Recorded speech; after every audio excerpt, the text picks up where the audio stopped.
Stay with us.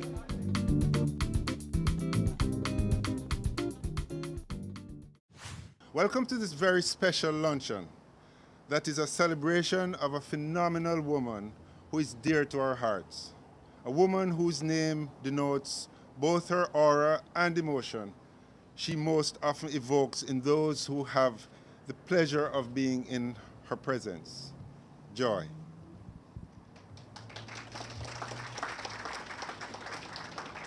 And you know, this makes me feel like singing one of the first songs I learned.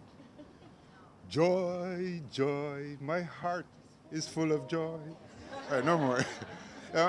This, this wonderful lady is the hallmark of a truly great human being. Every great dream begins with a dreamer. Always remember, you have within you the strength, the patience, and the passion to reach for the stars and to change the world. These words were once spoken by Harriet Tubman, a woman who carved her name in history as an abolitionist and a civil rights activist in the United States. We also find that they aptly describe the journey that Joy spent, a woman who is living her dreams today because of her own strength and passion. Joy perpetually shows her care for humanity by being mentor and advisor to others on health, welfare, education, counseling, consoling, employment, and the list goes on and on. I'm sure you two know of several examples Joy truly cares about us, doesn't she? Joy joined Jerry Nephew Limited in 1981, and over the past 35 years, she has blazed a remarkable trail, and her influence and presence has helped to make Appleton Estate brands become one of the finest premium aged spirits brands globally.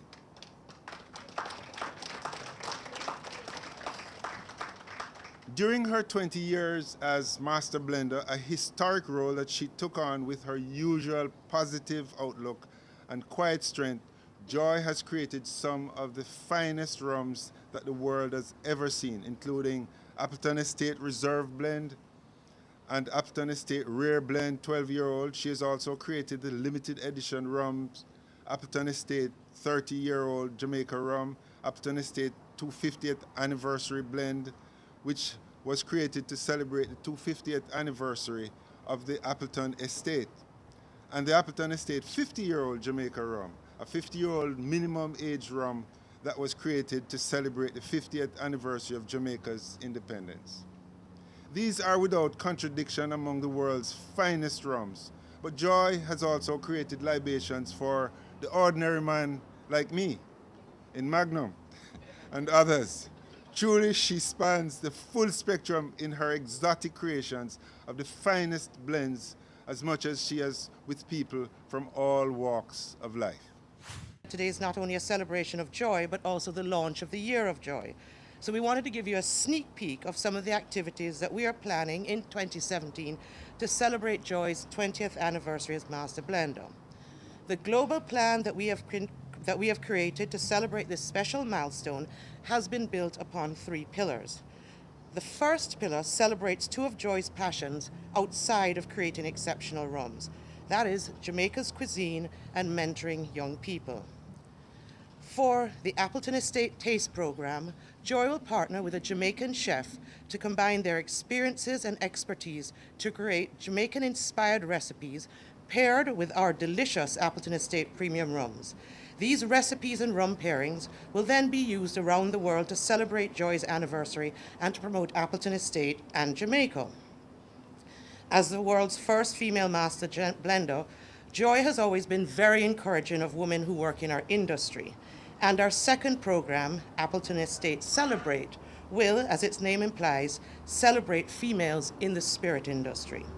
Celebrate will be launched on National Women's Day in 2017, and throughout the year, Joy will mentor female bartenders, specially selected from our markets around the world.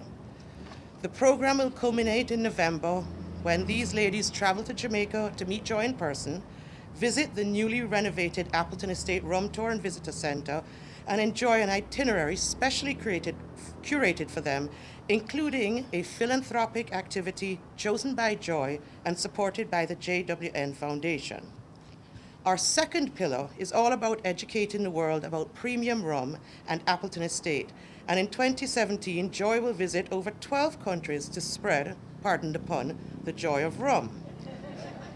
The list of countries that Joy will visit is varied and includes core export markets such as the United States and the United Kingdom, as well as non-traditional markets such as Singapore, Greece, Argentina, New Zealand, Peru, and Switzerland. I think that this list doesn't only demonstrate that Joy will be traveling a lot in 2017, but it also showcases Appleton Estate's diverse footprint around the world. But before you cast a jealous eye at Joy for what you perceive to be a very exotic vacation schedule, let me assure you that I've gone on many of the trips, and they're actually the furthest thing from a vacation that you could ever imagine. But well worth it, because Joy is celebrated, is obviously promoting Appleton Estate in Jamaica. And the final pillar and the centerpiece of the celebration will be the release of a limited edition rum which celebrates the passion, expertise, and artistry that Joy has brought to Appleton Estate. This rare and elegant aged rum is a culmination of Joy's pioneering spirit, inventive mind, and dedication to her craft, and will be launched in Jamaica and around the world in 2017 to celebrate Joy and her achievements. Track and field has Usain Bolt. Tennis has Serena Williams. J. Ray and nephew has who? Joy Spence. Yes, indeed. Joy Spence, a trailblazer in the spirits industry and the creator of some of the world's most wonderful and finest rums. Joy, no words can express the level of commitment and dedication that you have put into your work as a master blender. Your high quality service, as well as your contributions to the spirit industry, are greatly valued and are well respected worldwide. Over the last 20 years, you have helped to solidify the J. Ray and Nephew brand by creating rums that have become an emblem that Jamaicans hold so closely and dearly to their hearts. We all know we cannot board a flight at the Norman Manley Airport without a bottle of white rum or some Appleton Estate.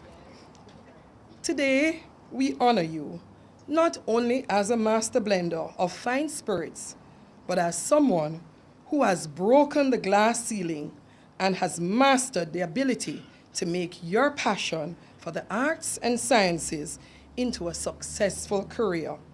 That has contributed significantly, I must say, to our country, Jamaica, and all Jamaicans can identify with that. I am proud, extremely proud, to be standing in your company, congratulating you on 20 years as a master blender. Jamaica and all Jamaicans are truly blessed to have you. Thank you. Thank you for your wonderful contributions. Ladies and gentlemen, I will ask that you raise your glass in toast. Cheers, Joy Spence.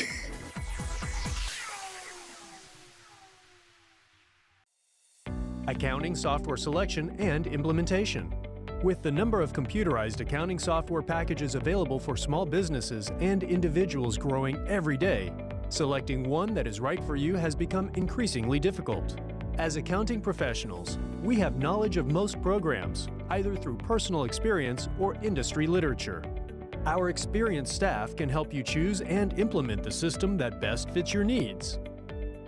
For more information and to discuss your requirements with one of our experts, please contact us today. Email info@dodgen.global. Website https://dodgen.global.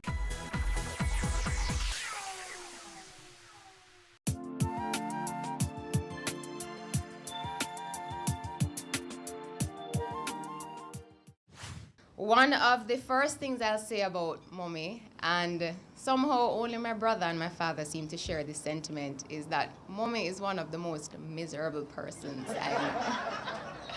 A trait I unfortunately inherited, right? But the reason that she's miserable is because of the perfectionist that she is, right?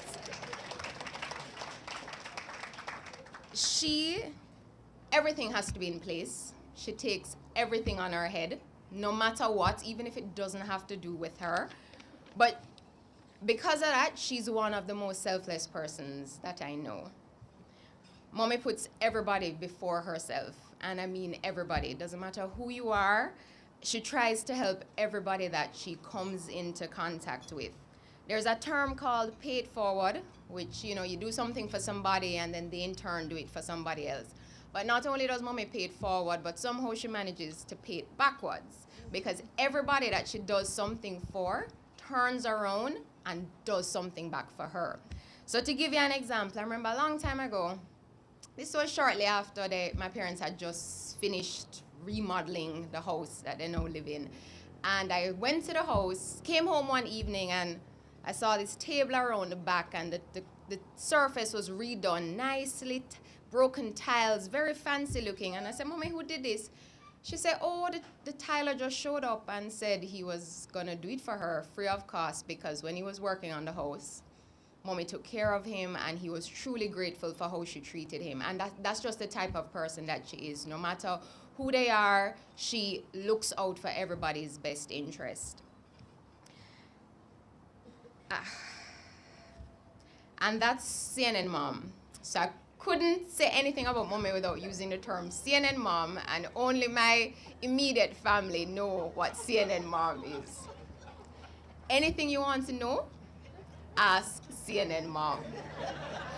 But it's not because she's fast, It's because people just gravitate towards her, and they're just so comfortable telling her things.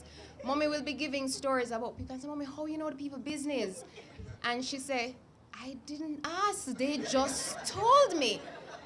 But that is the type of person that Mommy is, right? And somehow my grandparents, when they were giving her the name, they just knew what it would be, because she brings so much joy to the people that she interacts with. I can still remember. Joy, should I tell them the year? Oh my goodness. Let me just say, it was before she even started at Rhea Nephew, so you know how long ago that was. And I was in third form, waiting in my classroom for our chemistry teacher.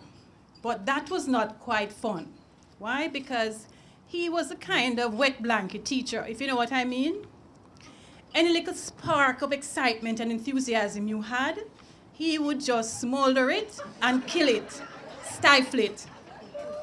So as usual, my seat was right in front of the corridor, and I see it as clear as day now. And when I looked down the corridor, I see this lady coming down. Oh man, she had a walk. I cannot find one word to describe it. It was brisk, it was purposeful, it was graceful. It was as if I am on a mission. You want me to show you it? Yes. Yes. It was something like...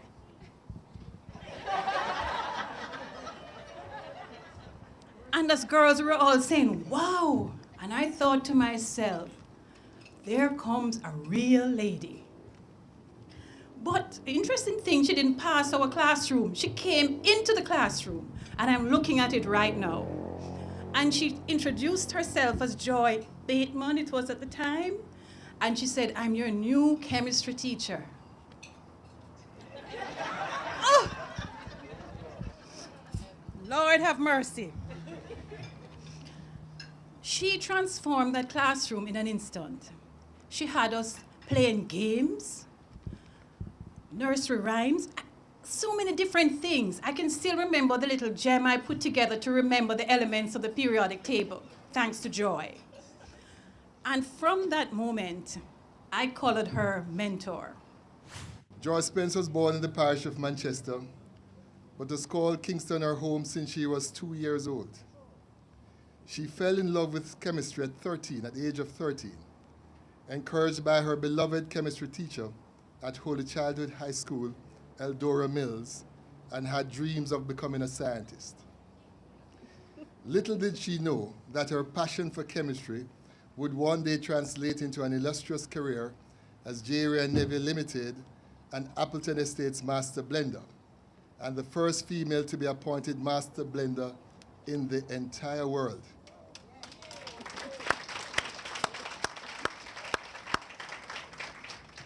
After high school, Joy attended the University of the West Indies and graduated in 1972 with a Bachelor of Science degree in chemistry with a first-class honors. Yes. She then spent a few years teaching before moving to England to pursue a Master of Science degree in analytical chemistry at the University of Loughborough. Joy graduated with honors and set a record for the highest final exam scores ever attained by a student at Loughborough, a record that stands to this day.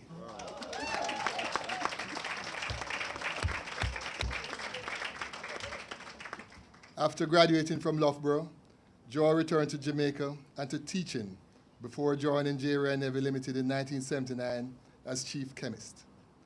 In this capacity, Joy worked closely with esteemed master blender, Owen Toller, and this sparked a passion for the art of creating rum. Over the next 16 years, on his expert guidance, Joy extended her knowledge of the science of the rum-making process to include the artistic side as well, honing her sensory skills and developing an unrivaled mastery of flavors and aromas. Then, in 1997, Joy made history when she broke the spirit industry glass ceiling when she was appointed the world's first female master blender. Joy has created some of the finest rums that the world has ever seen, including Appleton Estates Reserve Blend and Appleton Estates Rare Blend 12-year-old.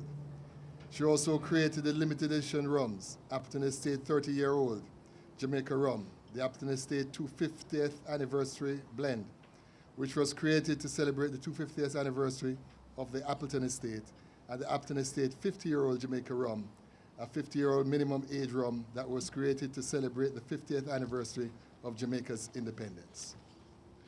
Joy has been recognized by the spirit industry, academia, and the Jamaican government for her achievement. In 2005, she received the Order of Distinction in the rank of officer for her service to industry. In 2012, Joy received an Honorary Doctor of Science degree from the University of Loughborough and an Honorary Doctor of Laws degree from the University of the West Indies. She received the Golden Rum Barrel Pioneer Award in 2011 for her outstanding achievement in the industry. And in 2016, she was named Golden Rum Barrel's Master Influential Rum Blender in the last 10 years.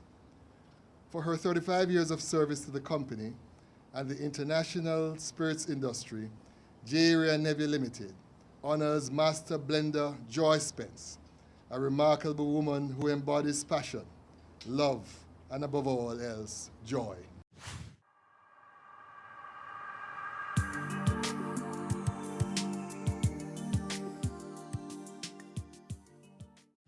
It is my distinct pleasure to raise a toast to happiness, enjoyment, and joy. Please raise your glasses in a toast to this wonderful lady who has made us all proud, and for women indeed in this great country. To joy.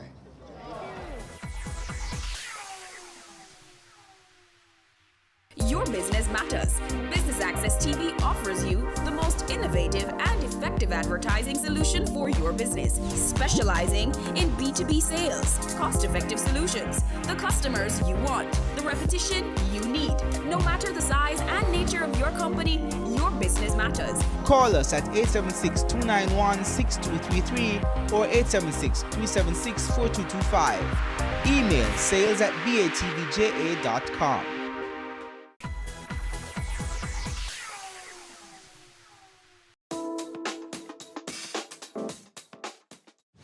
I thank you all for coming this afternoon and sharing this very special occasion with me. It is not very often that a product is done by Ray Neville and I'm not aware of its contents. But for today, I must confess that while I was aware of this occasion, try as I may, the makeup of the program was kept from me. Very unusual indeed.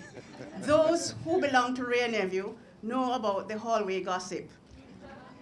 Team, I'm really humbled by this wonderful occasion, and I thank you all.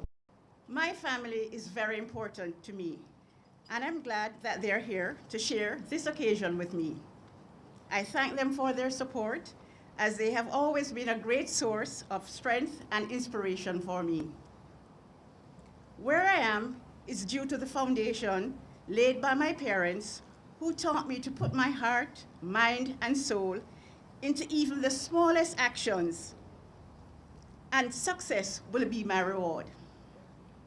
I'm so sorry that they're not alive to share this special event with me.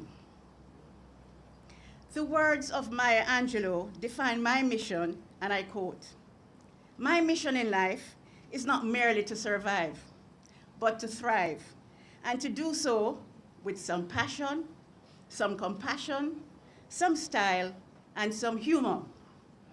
All of these qualities contribute to my achievements, and those who know me know that I'm not just a straight-laced chemist. I dance in the lab, I give jokes in the lab, I kiss in the lab."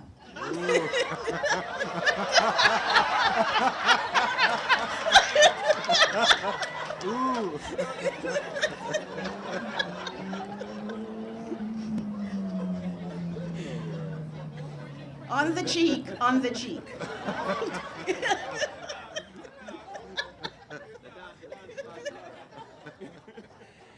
I could not let this occasion pass, however, without mentioning my mentor, teacher, and great friend, Master Blender, Owen Tullo, without whom I would not be here today. I'd also like to mention my alma mater, Holy Childhood High School, because I have sister and the head girl and deputy head girl here, because this actually laid the basic foundation for me. Tracy, this is where I learned discipline and miserableness from Sister Stephanie. And I had no choice but to pass it on. Also, being punctual, because there would be detention if you came to school late. Eventually, I became head girl, and I have to tell you, Madam Master of Ceremonies, dancing got me into trouble as head girl, because I took the entire school to a dance competition. I was the choreographer, the designer, and it so happens that the finals of the competition was on a school day. We had to leave to dance because there was a cash prize. Anyway, we were able to smooth it out because we won the gold medal, got the cash prize, and gave sister the money. So things were sorted out, although we had to carry an excuse from our parents. So we left school at 7:10 a.m., did not return to Sister Stephanie until about 6 o'clock in the evening, because I had to follow each child to their home to explain to their parents why they weren't at school, and that sister's asking for an excuse. So that's how I developed leadership qualities. So, to my Ray Nephew team and the wider group of Campari community, I say thanks for all the support and encouragement you have given me over the years. To everyone around the world, and in particular, as we say in our lingo, my Jamaican peeps, who have brought me great joy by drinking my rum creations, I thank you all. You may forget the things I have said and the things I did, but I hope you never forget the way I make you feel when the spirits I provide.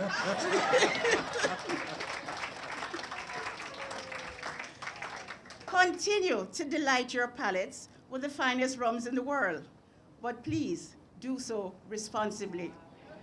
I'm actually very pleased to be here today.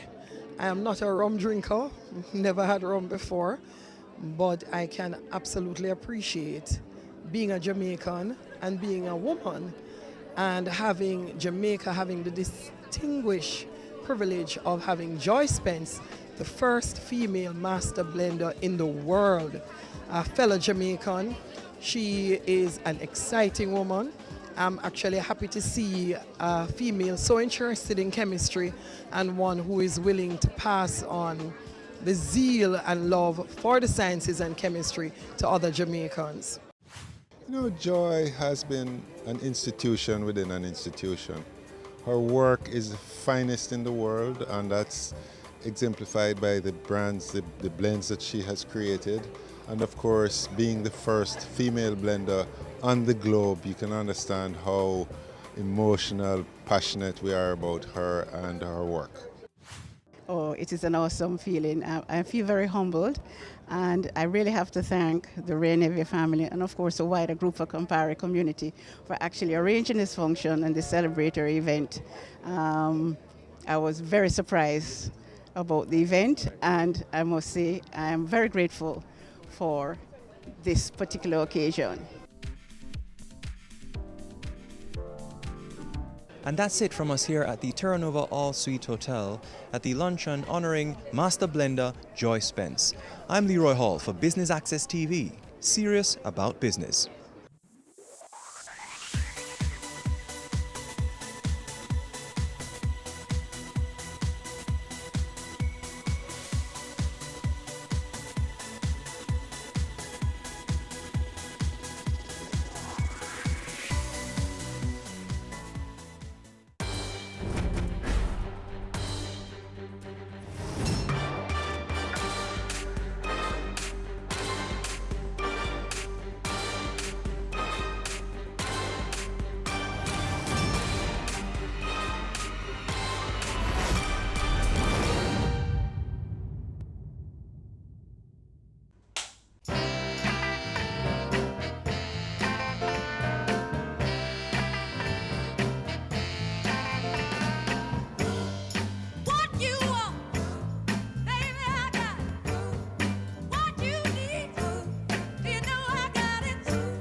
All across Liberty Latin America, we're celebrating International Women's Day, which is being recognized globally under the theme, Each for Equal.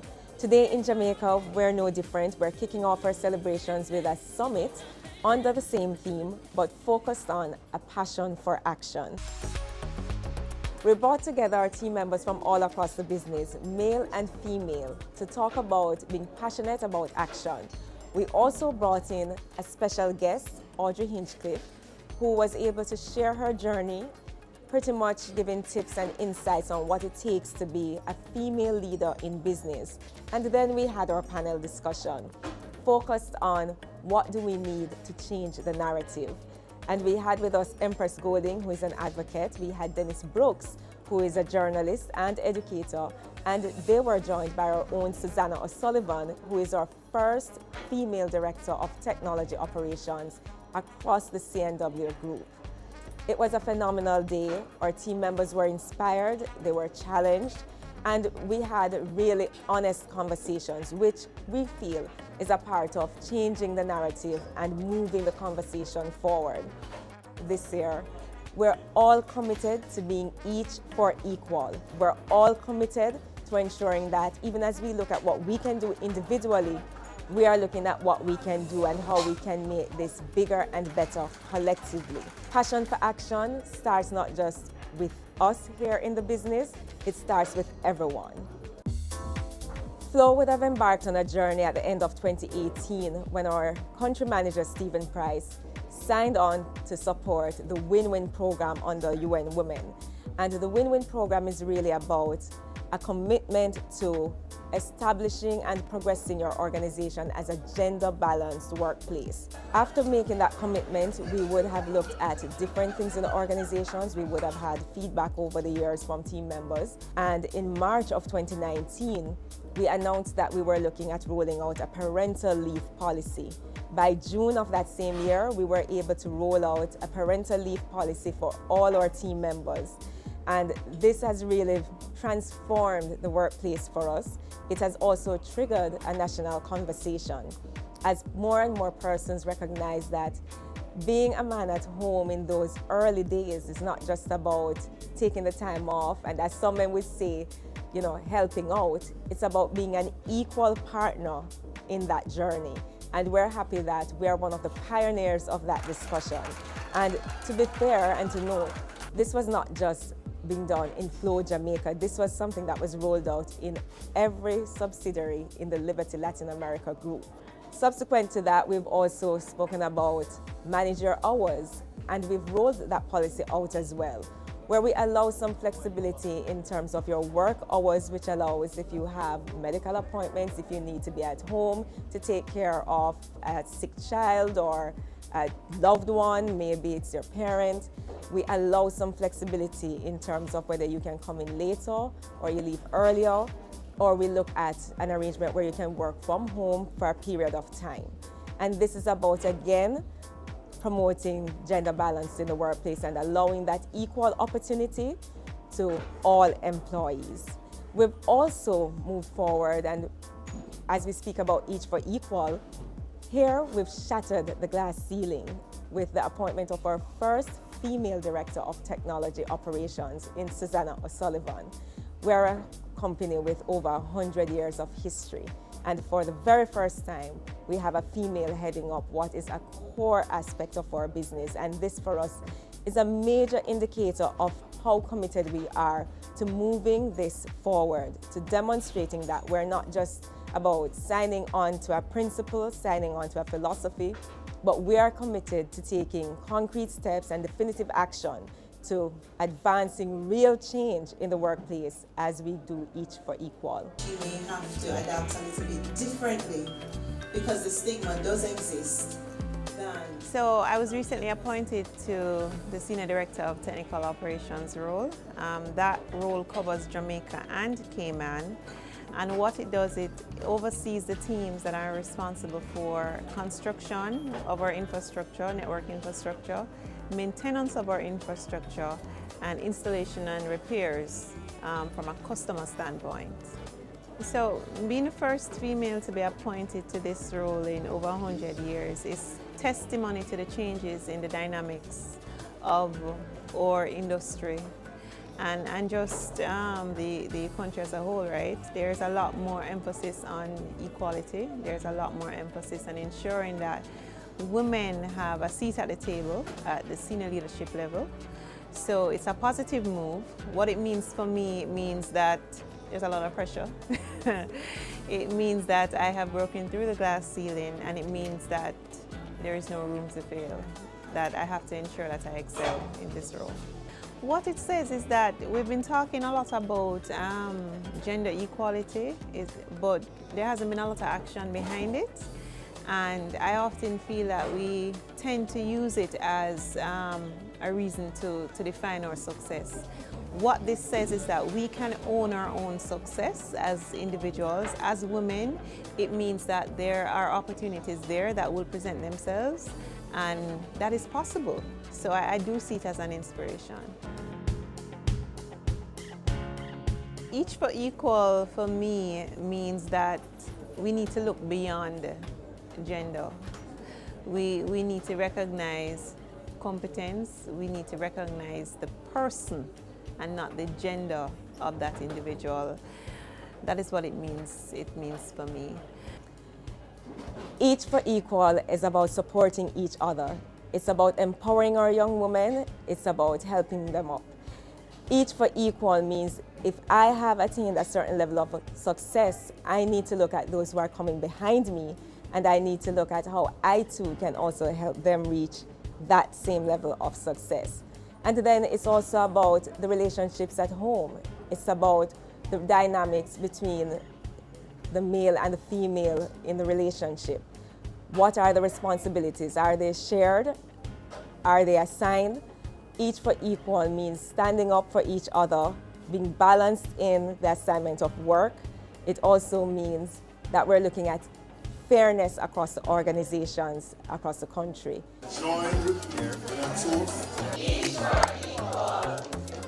I would like to wish everyone a happy International Women's Day. I just want to wish everyone a happy International Women's Day.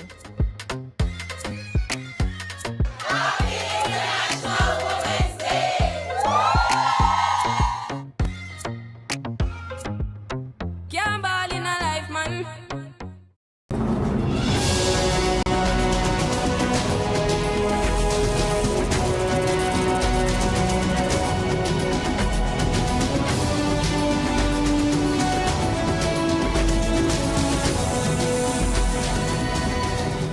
The Good Life, your weekly dose of information on nutrition, wellness, and fitness. Discover ways to nurture your mind, body, and spirit.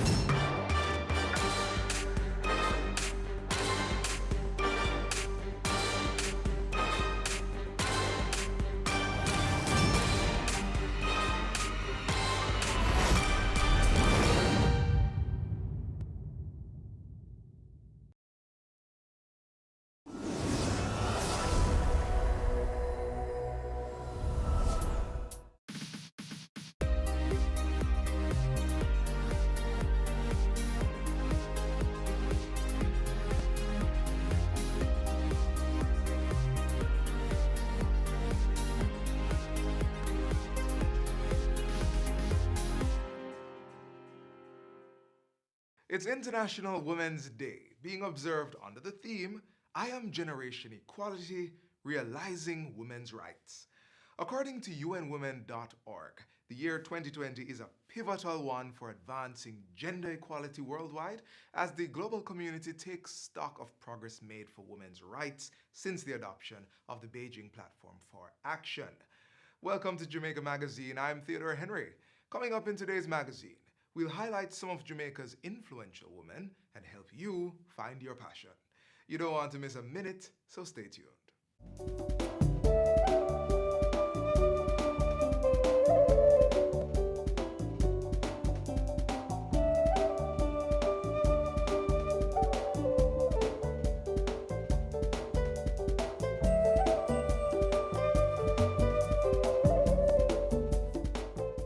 Today on Get the Facts, Dr. Shim Hugh shares how you can find your passion and perhaps use it to make some money.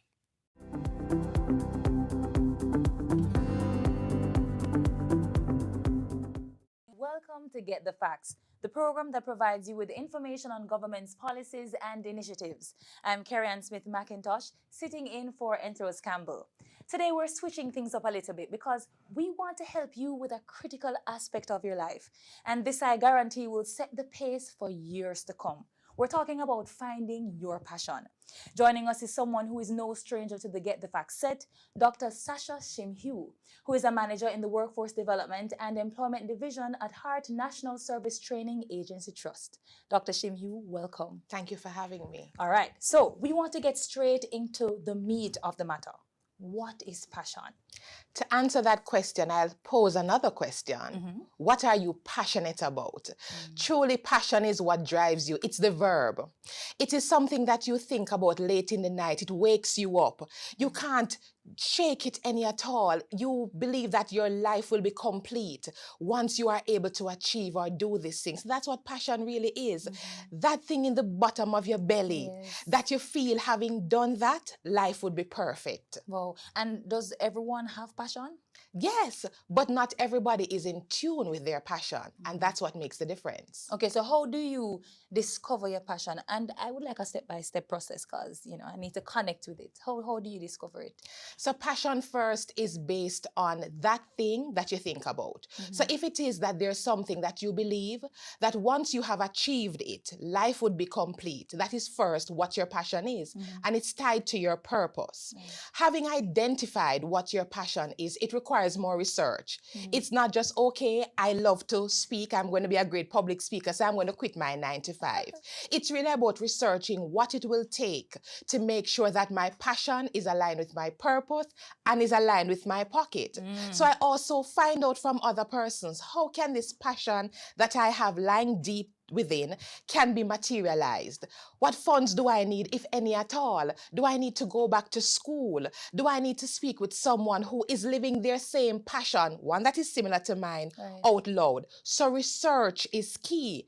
And in my case, I tie everything to that of spirituality. So I pray about it. Okay. And so that makes a difference for me. Okay, so can we just call it the 3 P's? You said, sure. What? Passion, purpose, and pocket. Yes, okay. And I want to add a 4th one, and prayer. And prayer. Yes. Okay, so I'm hearing that perhaps your passion can be turned into a money-making venture. I mean, is that what you're saying? And how do you do that, apart from just researching? So definitely. It all ties to money. That's what we're all about at the end of the day. But I want to tell you that I've heard somebody say that I rather fail at something that I'm passionate about than be successful at somebody else's dream. So what it requires, once again, we mentioned research, yes. It also requires thinking about whether or not this is something I want to pursue. Now, entrepreneurship is technical in and of itself, but there are many persons. Let us think about someone local, Bridget Sanders. She had a dream. She wanted to make internationally acclaimed slippers, but it comes with a cost. So you have to first find out who else is doing what I am doing. And even if someone else is doing it, it doesn't mean I'm going to fail. There are many patty companies, isn't that so? Yes. And in their own right, they all have the clientele and they're all doing well. Back at slippers, there are many slippers makers out there and entrepreneurs. But really what allows you to do well is what drives you inside. Is this something I want to pursue? Many persons fail because they lack that motivation. They lack that purpose inside them that says, come what may, I'm going to stick with it. So the Bible tells us to write our dreams down and make it plain. We have to make a note as to what it will take to fulfill this purpose. Will I need to go back to school? Do I need to share my dreams with somebody else who is in the business? Will I need to get a loan? Am I able to stand on my own? Will I need to partner? For some persons, being passionate means that they are a good speaker. It means that they're a good inspirational coach. It means they're a good patty maker. Everything started from where? A dream, which propelled from your purpose, which started with a burning passion. Right. Yes. So, additionally, I'm thinking also competence, right? So it's knowledge, skills, and attitude. Most definitely. Okay, so there's something that I've always heard. If you love what you do, you never work a day in your life. Is this true? And I wonder about that, especially now that you're talking about passion. I've heard it being said many times, and I share the sentiment because though I'm in training, I believe my passion is inspiring people. And I'll go and make presentations all over the place. Some paid, some not paid. But I don't get a greater satisfaction from being paid. In fact, the satisfaction that I get is seeing the lives of persons change. Many by saying what you have said has made a difference. Years down the road, I see someone who said, what you said to me allowed me to do some introspection and I'm a better person. So really, at the end of the day, your passion has to be something that you believe in the long haul you will continue doing. It's not just for the here and now, it is for eternity. As long as your life is here, you will continue doing it. Awake, sleeping, you think about it. It drives you, it motivates you. You can't stop unless you're doing it. Okay. That's true. Okay, so we'll take a break right here and then we'll return to talk more about finding your passion.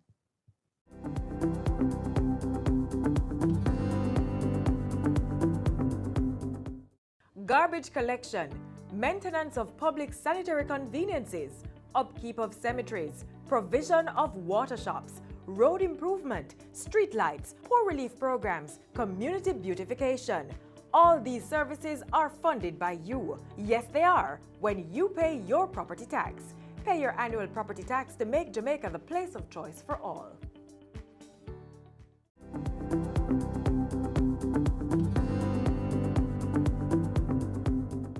Welcome back to Get the Facts. We continue our discussion with Dr. Sasha Shimhue, Manager in the Workforce Development and Employment Division at Heart National Service Training Agency Trust. Okay, so we've been talking about finding your passion. Yes. But a question for you. Can you fail at your passion? like everything in life, there's a failure rate, most definitely. But if it's something that you want to pursue, something that you are passionate about, you're not going to stop. Life happens. Just in everything else, you keep pressing on and you perfect your art. It's by failing that you really know what not to do and what to do. So definitely. But some persons would say, okay, so if I failed, perhaps it was not my passion. But I would say this. If you are having an issue with your child that you love dearly, and your child does not live up to your ideals, are you going to stop parenting? No. You've now learned something that the child should not do or you should not do in being a proper parent. Just like with parenting, there's no real quote unquote book or guide to pursuing your passion. Yes, people will tell you what it is that they believe, but really your gut guides you. It helps you to know the path that you must not take and you must take. And of course, research is key.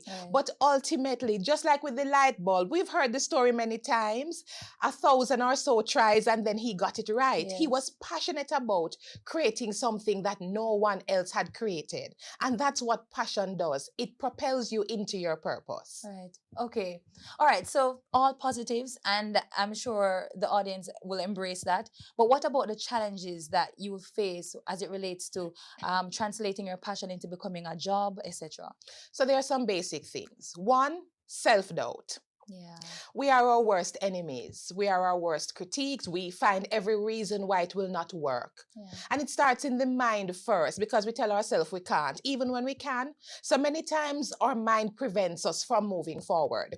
But if you overcome the doubt of the mind, you will also have to contend with your circle. Many times who you associate with can make or break you pursuing your passion. They may say, boy, that will not work. Or there are many other persons who have gone down this path and it has failed. What makes you so different? So really, who you associate with makes or breaks your desire to continue. And then your desire to really stick with it to the end. Halfway through it, you mentioned earlier, failing. You may have failed and then decide, I'm going to throw in the towel. I can't bother with this. Let me go back to the mundane. Let me go back to living. I mean, after all, I was living, but was I really thriving? I was surviving, but was I really living an enlightened life, a life of passion or purpose? So really, self-doubt, our circle, and our stick-to-itiveness, whether or not we will see it through to the end. So those are the three major things, yet basic, that cause us not to see our passion through to the end. Okay, and what about time management? Now, time management is critical.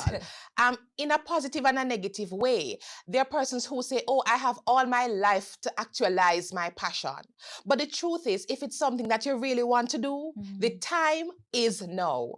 There is no better time to pursue your happiness than now. Many of us love feeding into somebody else's dream.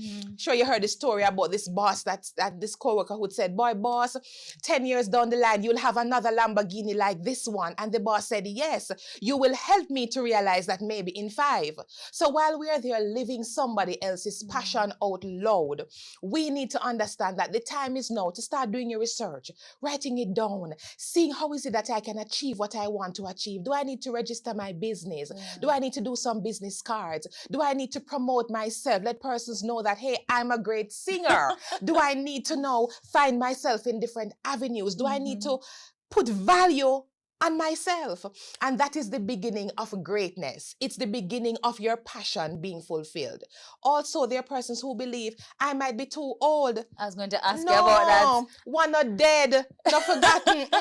Okay. Once you're alive, you're still learning and you have an opportunity to live your life out loud. Some of the most seasoned persons in life are mature persons, and they have the experience to now know what to do. What is the springboard I need to live my passion? So age does not limit you at all. You are the limiter of yourself, really. Right. Okay. So you mentioned somebody else perhaps doing what you'd want to do because you're passionate about that particular thing. So passion really would not be the differentiating matter.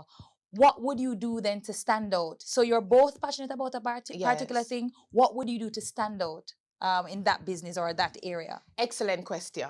So it's finding your angle. So there are a lot of great speakers.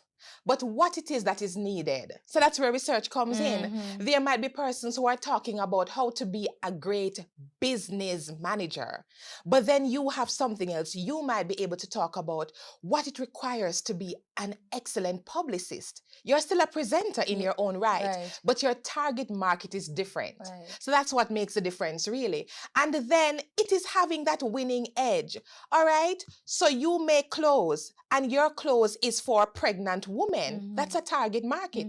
While mine may be on the fluffier side for persons who are the curvy divas. So I find out what is lacking and I move towards that. But I'm still a seamstress, am I not? I'm just great at what I'm doing in my own right. Wow, and a positive outlook. I was going to ask you about good habits.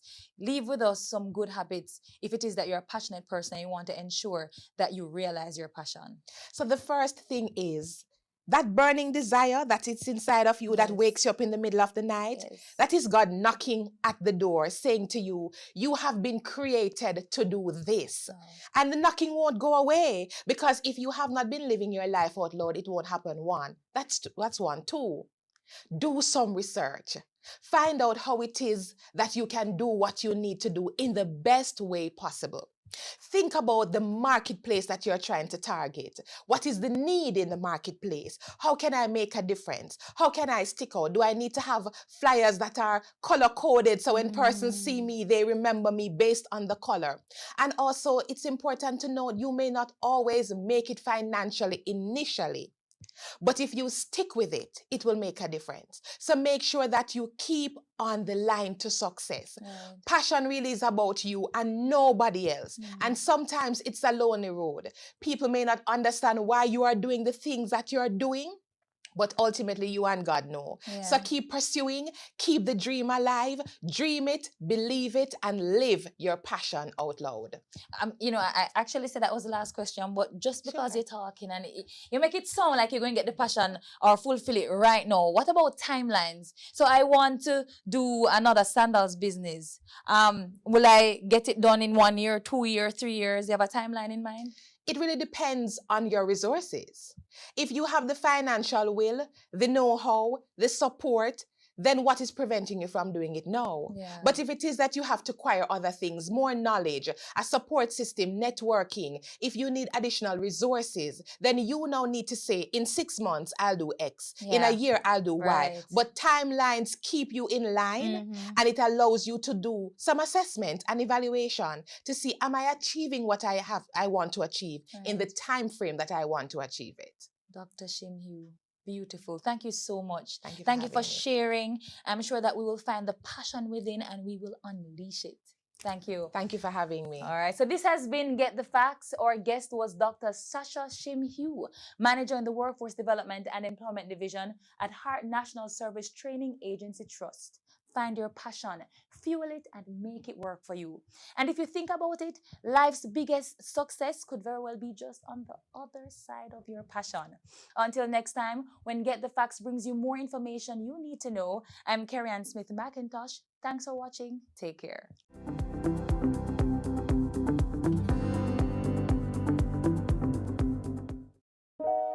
I'm sure my neighbors hear the screams and cries. I'm sure by now they've seen the bruises through my oversized glasses. Can they tell I'm depressed when we speak? Are they counting my frequent days off from work? Domestic violence is any pattern of behavior used by an individual to maintain control or power over another. Domestic violence is not just physical, it can also be verbal. If you're in a relationship where you are being abused or know of anyone, get out and speak up. Report domestic violence by calling 119 or the nearest police station. Get out before someone puts you out. Women continue to break down gender barriers all over the world. Meet Liz Levy, a successful female farmer. I got into farming because my hobby was gardening. I was nuts about plants, flowers. So it was kind of a natural area to look for when I was looking for something to do. I started in an area that didn't have water, So I was not able to irrigate, and with climate change, it made things really, really unpredictable, very risky, and just difficult. So I don't consider myself as having really started farming until I moved into this agro park, where I was able to irrigate and do things in an optimal way.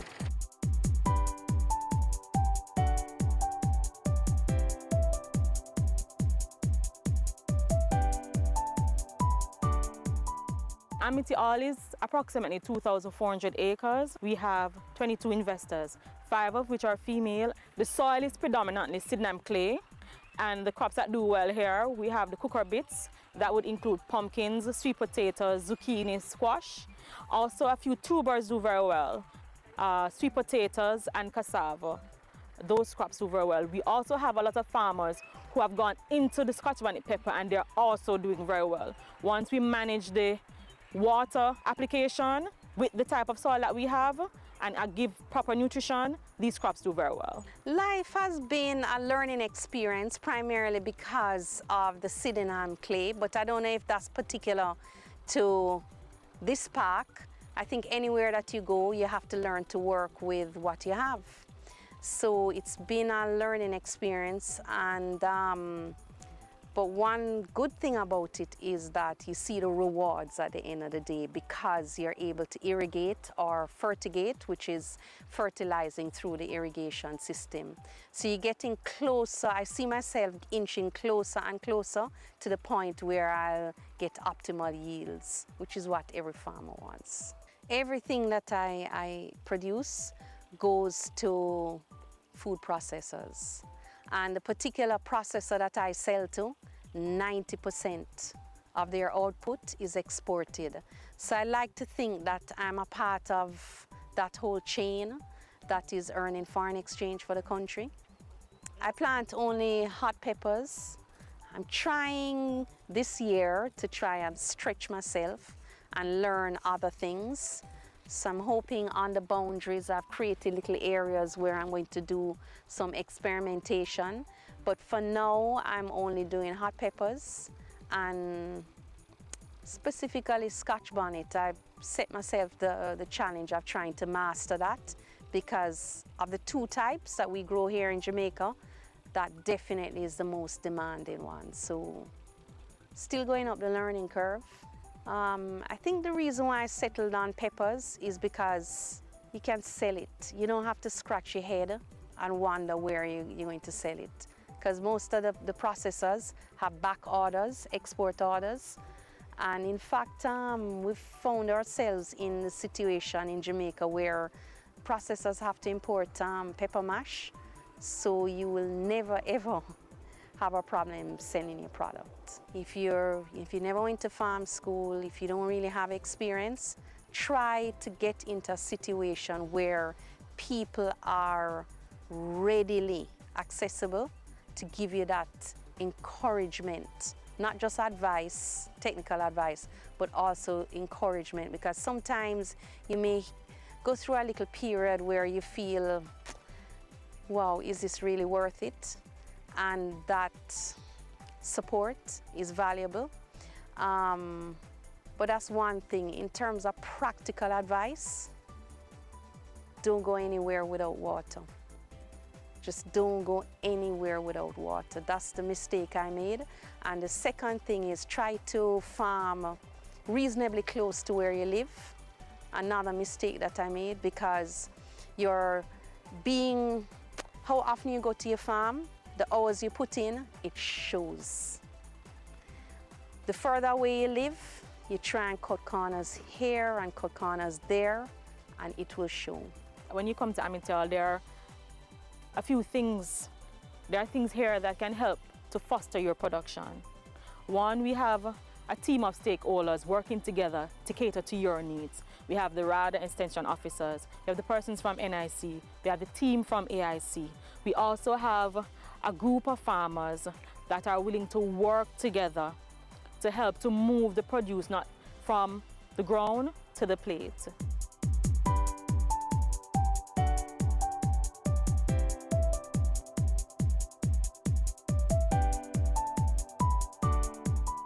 Motorists, when driving on the road, here are some simple reminders. Look out for and extend courtesy to all road users. Give plenty of room to pedestrians, especially in wet weather.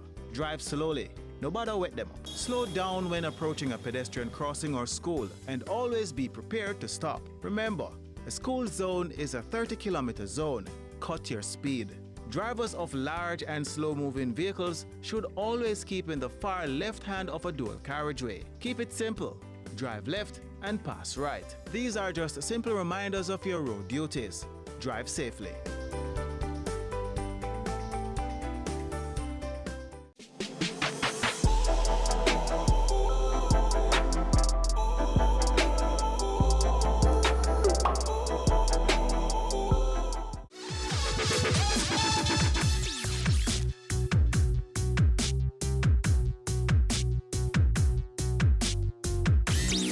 The strength of a woman is the love which she has within. She feels deeply and loves fiercely.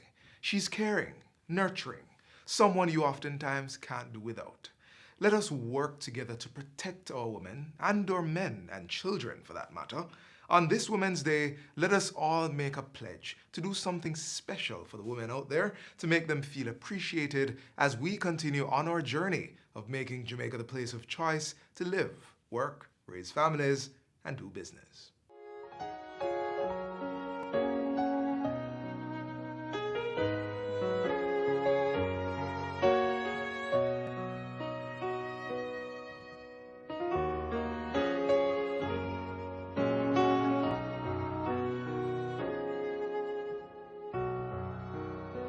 Almighty God, creator and sustainer of life, we are humbled by your acts of kindness to us over the years. You have journeyed with us through the bitter years of slavery and have brought us the gift of our emancipation. We thank you for those who, with determination, have led the way to our freedom. We celebrate another act of your goodness. We have matured. Hallelujah, hallelujah, hallelujah. We give you jubilant praise and thanks, oh God. Gracious God, despite our shortcomings, we have much for which to give you thanks. You have been faithful to us in good times and in challenging times. We pause to give you thanks for all your expressions of love, O God. We celebrate and give thanks for the harmony that exists among us.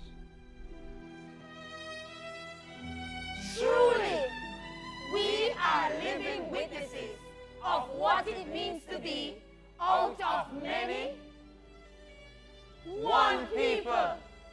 We give you thanks for the infrastructural developments that have taken place over the years. We celebrate and give you thanks, O God, for the giftedness of our people, their kindness and creativity, their indomitable spirit that have resulted in excellence in all areas here at home and within the diaspora.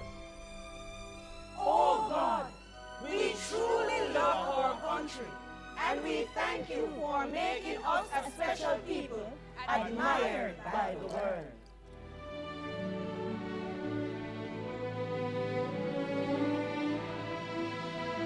We thank you for all the men and women and young people and children who continue to play their part to make their mark towards our ongoing development. Almighty God, as we move forward, we place Jamaica land we love into your care. Watch over us, enlarge our territory, allow the reign of your peace and justice among us. Establish your kingdom among us and help us to realize our full potential. We ask this in your high and exalted name. Amen.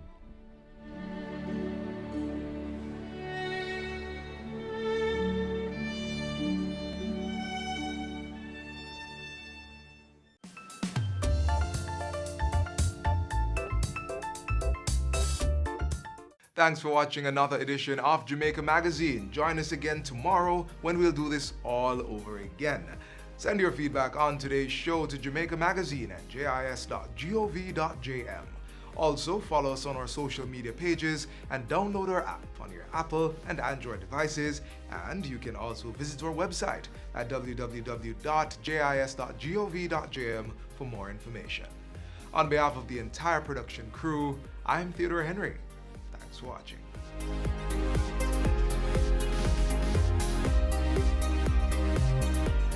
This has been a production of the Jamaica Information Service, the voice of Jamaica.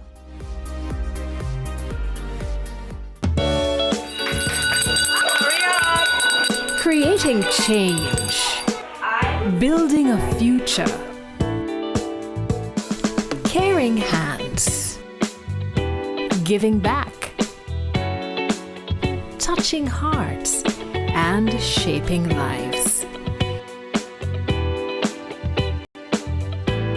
Impacting our world for the better.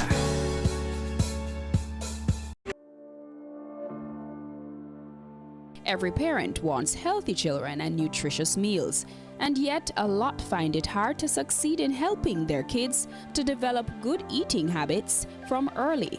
This week on The Good Life, we talk to health coach Rachel Christian, who uses her expertise in health coaching to help her kids make better decisions. Take a look.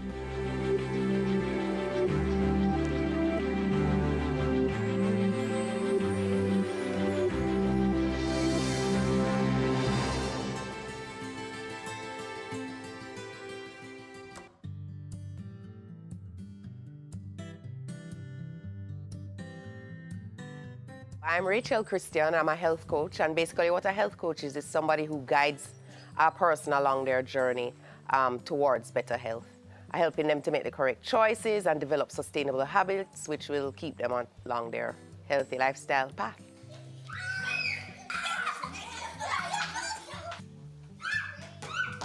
I was facing some issues myself, and I attributed them all to weight loss and not being able to sustain weight loss for any period of time. And so I started with that goal in mind.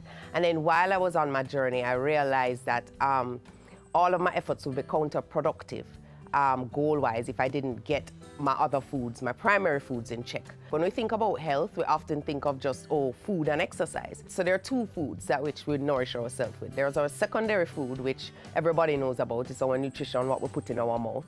But we also have a set of primary foods, which are very critical to optimizing health, but they're often overlooked. And our primary foods are our spirituality. If you don't have a core or a center from which you are able to deal with the many things that come at you on a regular basis throughout the day, then that can create stress, which can also lead to an unhealthy life. There's your career, how you're spending your day, 8 hours of your day. If you're spending that in a toxic space or a toxic energy, then that can be debilitating. And then there's also relationships, the kind of relationships you have with yourself and the relationships you have with other people, you know. What are you telling yourself about yourself?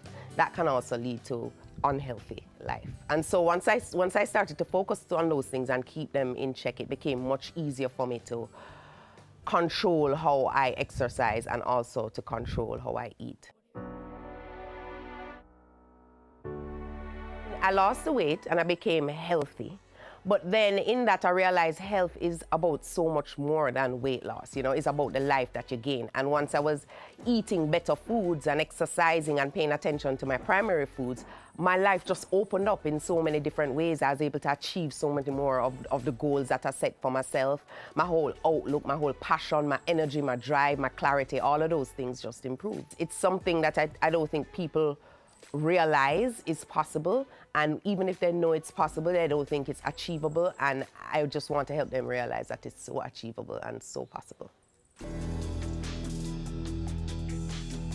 Because I was reading an article the other day about the obesity and overweight rate in Jamaica right now. The Ministry of Health just released a study which shows that obesity and overweight has doubled in about the past 7 years, which is kind of scary because that opens children up to type 2 diabetes and other non-communicable diseases at an early age. We have to remember that our secondary foods, food that we eat, is absorbed at a very cellular level when we take it in. And so it shapes our organs, our cells. It also impacts the way that the chemicals and hormones interact in our brain. And so it affects our mood, the way we act, the way we behave, the way we think.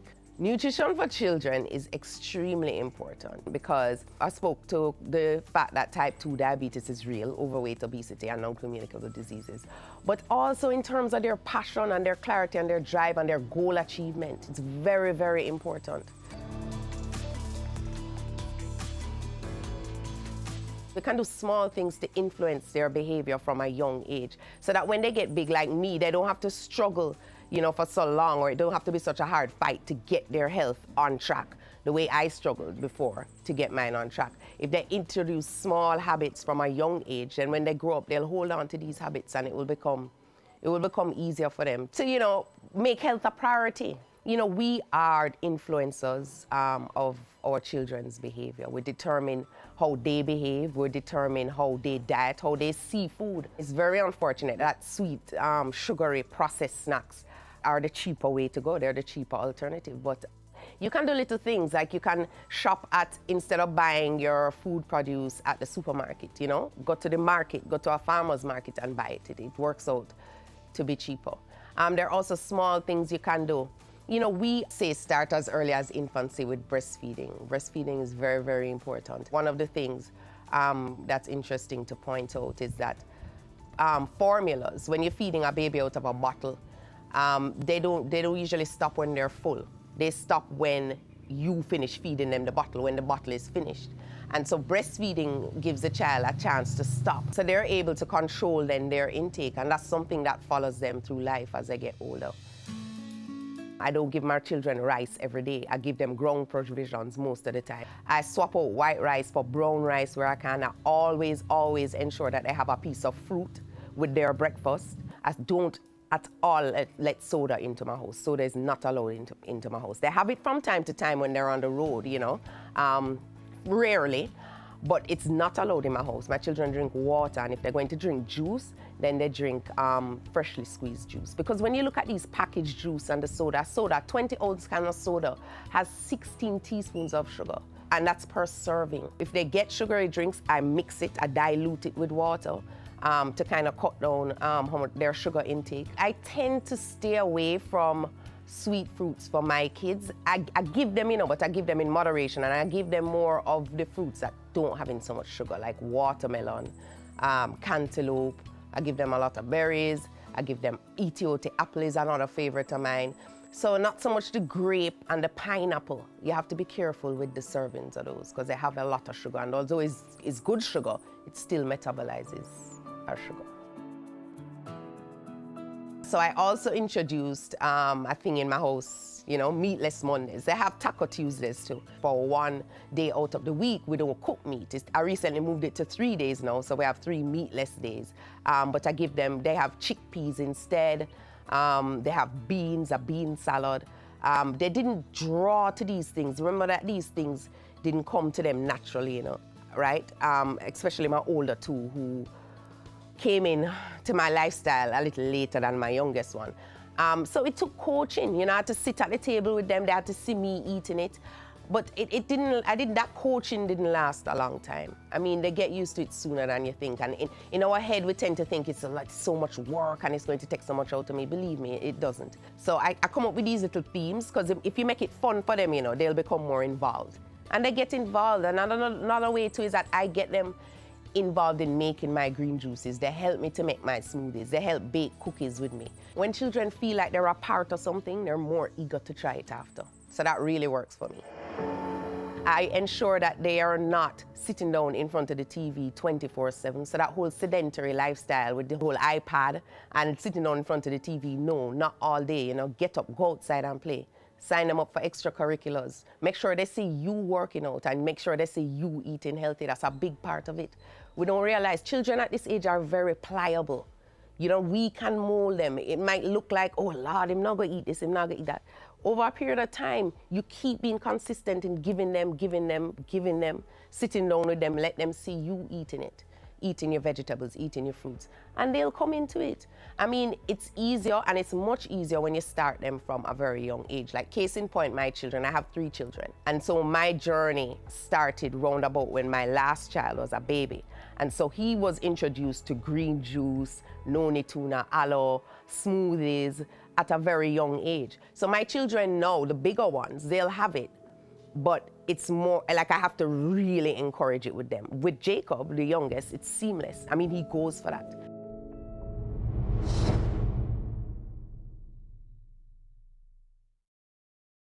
Your business matters.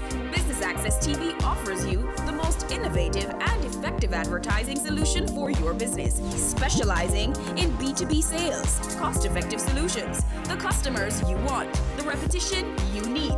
No matter the size and nature of your company, your business matters. Call us at 876-291-6233 or 876-376-4225. Email sales@batvja.com.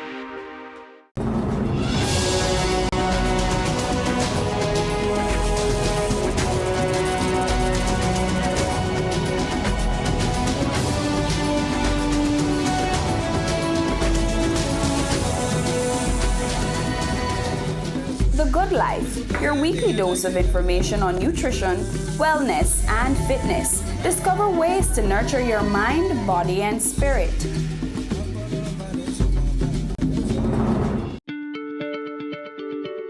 Welcome back to The Good Life. We are still here with Rachel Christian, who is giving us some tips to promote healthy eating habits for kids. There's so many dietary theories out there, and if you follow all of them, you'll really go crazy. I mean, a lot of them have pros, a lot of them have cons. I mean, I don't bother myself too much with that because then it gets overwhelming. And so I consider myself to be a everything on. So some days I'm a vegetarian and I don't eat meat. Some days I'm a vegan, I don't eat dairy products or meat. Or anything with a face. Some days I'm Atkins, where I don't eat any carbs. I just mix everything up. I try not to box myself in because then things will get overwhelming and the chances of me sticking to the journey become less. Well, this is what I say. I mean, the more work you put into something is the better it will become. It sounds like a lot initially to make all these changes, but start with one change at a time. Start with cutting out the soda in the house and the juices. Start with that. Start with keeping them on only water. Over time, it becomes seamless. It becomes seamless. Okay, so now that I've talked to you guys about how you can improve nutrition in your household and with your kids, I'm going to show you how I improve nutrition with my kids.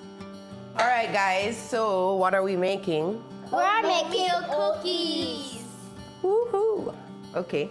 So what's the first thing you're going to do? You're going to smash up the bananas for Mommy? You're going to peel the banana. Okay. Then you're going to smash it. You like banana? Yeah.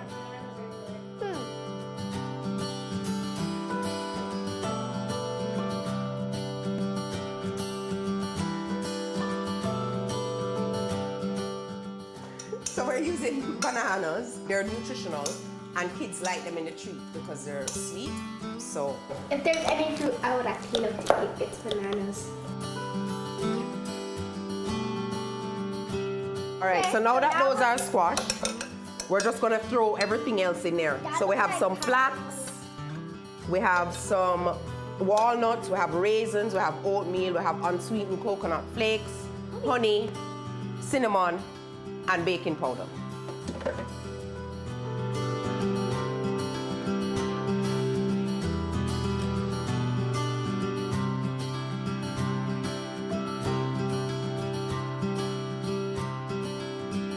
Always try to use coconut oil instead of vegetable oil. Can I pour the honey in, Mommy? Yes. Tell me when to stop. Squeeze, squeeze. Can I help him? All right, okay. Oh! A lot of honey. And then you're going to mix this up. So it's kind of just mixing all the stuff around there. Make sure you get all the bananas at the bottom. Mommy, keep mixing. Can you stop licking out my bowl? Hey! Spray our baking sheet. Kind of just get some of the mixture. Can I try that? No, but we're part of this too. People on TV.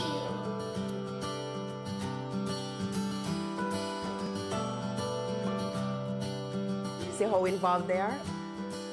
Make it like a cookie. All right. Awesome, wow.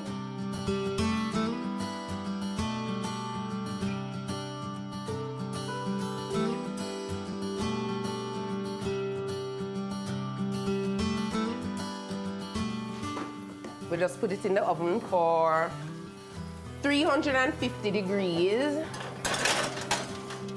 for about 15-20 minutes.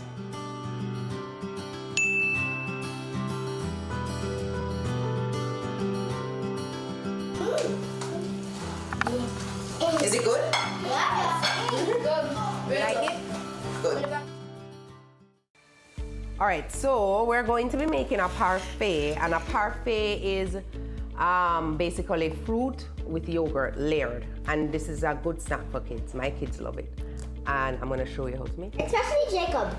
Yeah, especially Jacob. He comes running into the kitchen like, can I have some parfait? Can I have some parfait? I use Greek Oikos yogurt, non-fat plain. I use fruits. I use honey to give it a little sweetening. And I also put chia seeds in there, which is full of fiber and good for digestive health. What's digestive health? It makes your belly turn better and makes you absorb all the nutrients in your food better. Okay. Okay? All right, so the first thing we do is to get a layer of yogurt in there. I usually make these the night before to give the chia seeds a chance to swell. Mommy, can I lick off my spoon? Yes, but you can't put it back into the yogurt. Okay. And so I pour a little of these. Are we gonna have any more spoon activities? Yeah, wait, soon. Okay, I'm not looking. Can't I just wash? Kind of mix it up in here. Put the fruits in now. You have to stir them up in there. Thanks for the chia seeds. Okay, let's go. And now put another layer of fruit. And then you're finished. Oh, I love papaya so much. I love strawberries. I'm taking all of the strawberries. This is what it looks like when it's finished. It's really good. So good.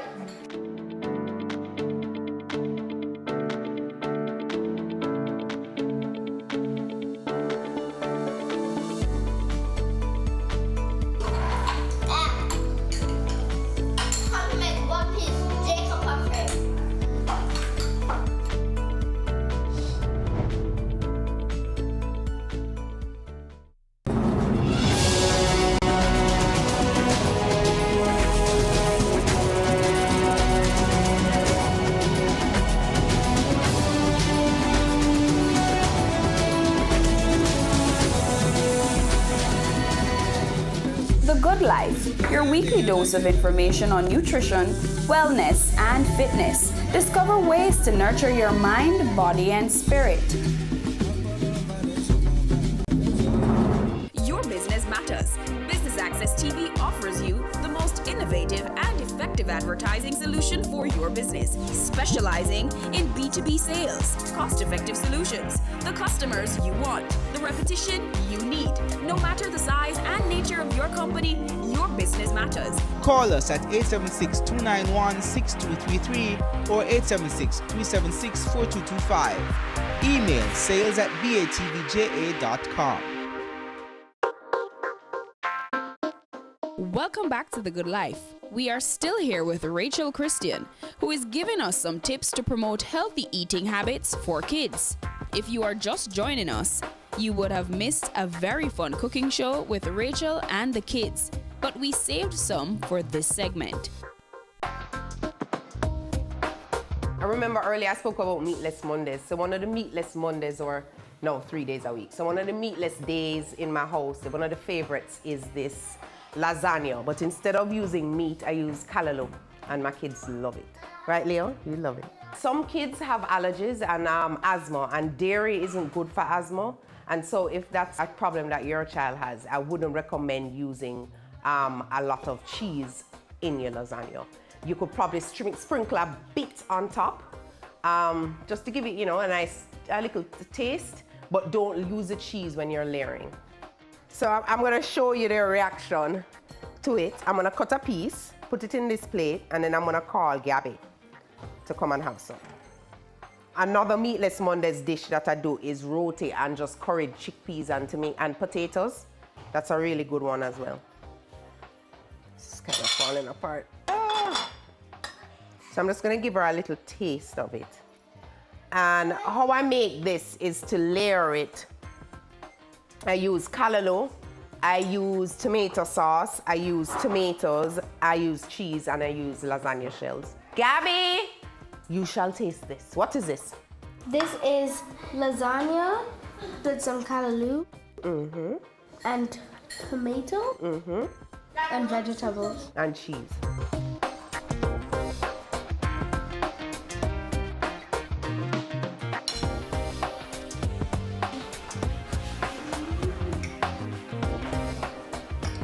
We also have the second winner. Blow, blow, blow. All right, wait, okay.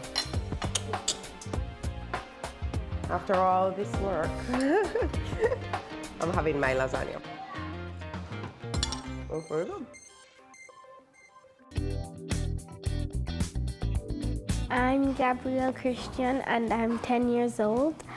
And I think it's important that people eat nutritiously, because if you don't eat that nutritiously, then you'll get sick. But if you eat nutritiously, you'll stay healthy and you'll live for a long time.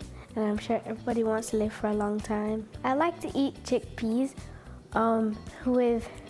with curry chicken or roti, and it tastes really good.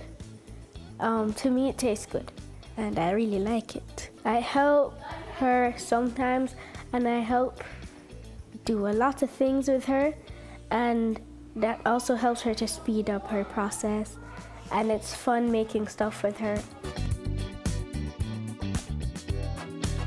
First of all, my name is Adam. Second of all, I'm 7 years old.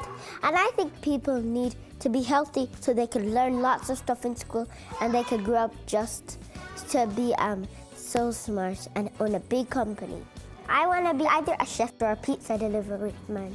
I like cake, I like steak, I like dumpling, and I especially like grapes and apples. My favorite vegetable is tomato. I like tomato because it's very sweet. And now, whenever you eat spicy stuff, it calms your mouth down, so you don't need water. Kids, eat your vegetables so you could get strong like me and work those muscles.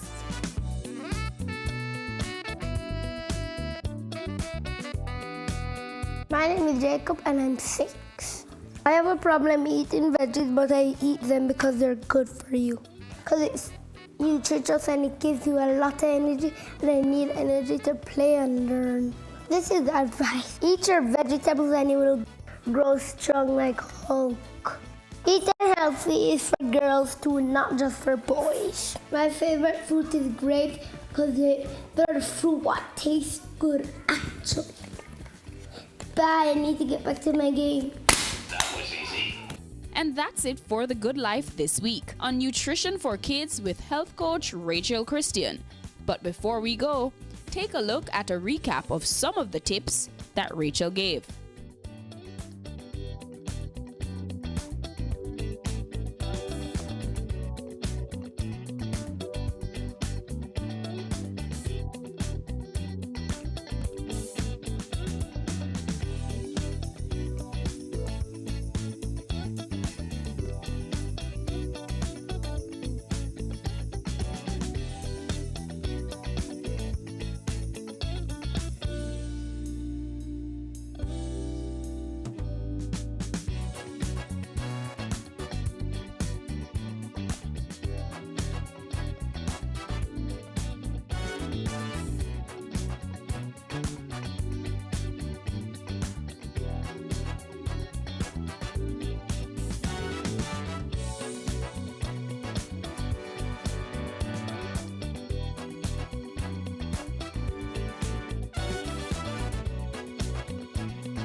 You're watching Business Access TV. Business Access. Business Access. Business Access. Business Access. You are watching Business Access TV. Business Access TV. Serious about business. Serious about business.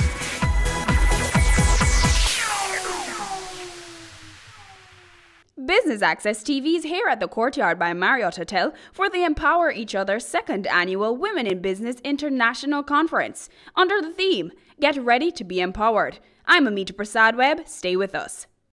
Thank you again for coming out to the 2nd Annual Women in Business Conference. My name is Havana Llewellyn, and I will be your guest moderator. We have a number of great speakers that will be with us today, but we also want to focus on you and taking the opportunity to network with each other and to also interact with our speakers. You want to come away from this event feeling that you have made at least one new connection that will help you move forward in your personal or professional lives. Just to give you a little background about myself, I am the business development manager for a company called Glam Girl Boutique.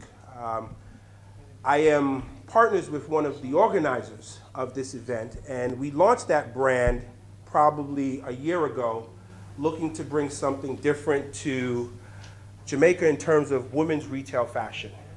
And in a year's space of time, we have amassed a significant amount of following. We have over 100,000 women following us on social media in Jamaica alone.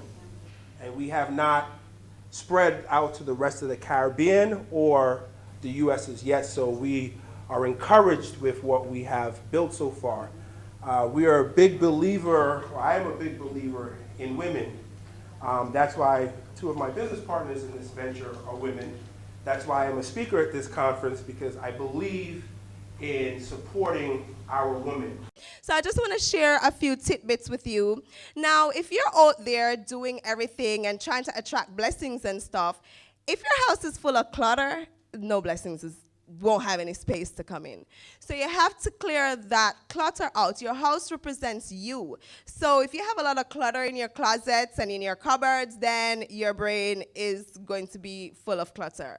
So it's really good to work on the feng shui in getting rid of clutter. I want to give you a few little tidbits in terms of feng shui points. In your south corner, now if you get a compass and whichever room you go into, in your south corner, if you put up things like a rocket, that the south corner is represented by fire. So if you put up things like a rocket, a red star, or a red flower, or any kind of symbol in red, anything like your logos, your business cards, that will help your business to skyrocket, okay? I mean, I'm just like living proof. So, and then in your north area is for water, so is represented by water. So you want to put a water feature. If you live upstairs, by the way, please don't put any water features in your house, because you'll bring bad luck to your downstairs tenant. But you want to use water in the north area. So you could put like a picture of a waterfall. You could put future projects that you're working on and things like that. And this will help to just bring in fortune into your space and help your businesses to boom as well. I mean, there are other things that you can do, but that's basically. And also remember, clutter in terms of electronics. So get rid of those old text messages, old email messages, okay? And lastly, I want to say, walk your path. You know, personally for me, just even the other day, I was just like, geez, I really need to buy a car. Oh my God, when's my Audi coming? And my spirit was like, girl, how many people you know driving an Audi that has a skincare line that so many people are talking about? You have a name that is world renowned, you know what I mean? You may not be driving an Audi, but you inspire people, you know what I mean? So sometimes when the going get rough and you want things to happen immediately, just remember walking your path. I'm going to natural medicine school, and just the other day I saw somebody asking for money to go, and I'm here just really saving my money and going, so I'm really proud of myself.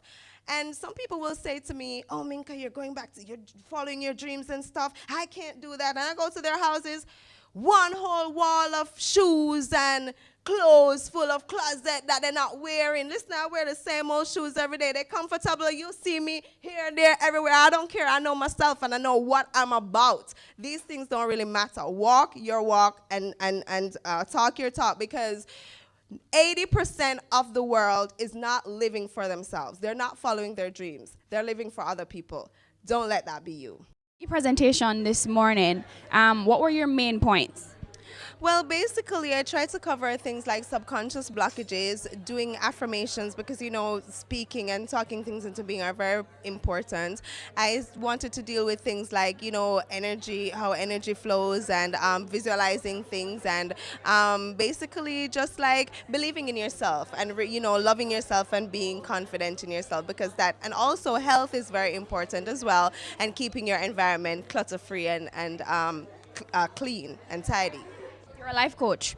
Talk to us about life coaching. What does that entail, and why should someone, you know, possibly entertain the idea of getting a life coach?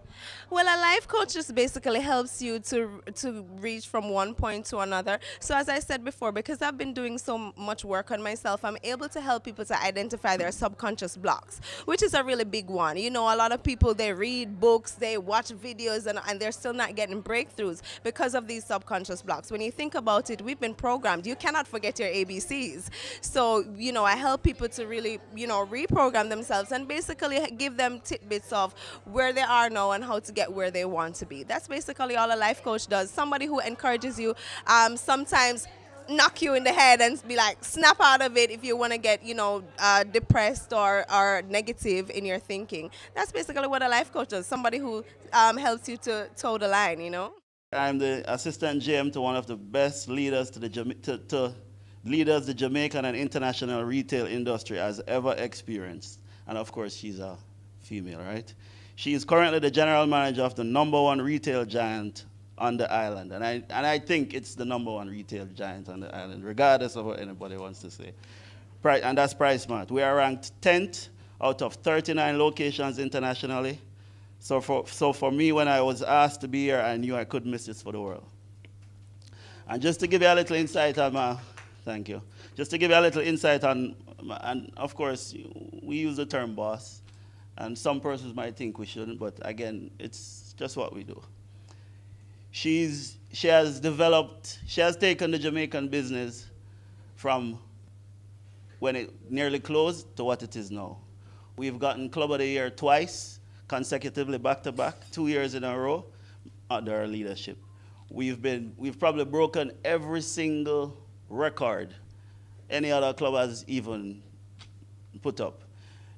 In terms of departments, in terms of sales, in terms of, it's just, we are good at breaking records. That's one thing about the Jamaica team. And believe me, my boss, she loves breaking records. She loves breaking her own records. That's what she does. And again, it's an inspiration to us all, not just the females there, but also the men. She believes in developing persons. She believes in empowering persons. Believe me, I'm living proof. I'm living proof. She has invested so much into my career professionally and personally, to the fact where I now actually have had a dream of owning a development company, where I actually did it in the last 3 years. Nothing changed for me in the last 3 years. The only thing that really changed was probably the fact where she even pushed me more to do it.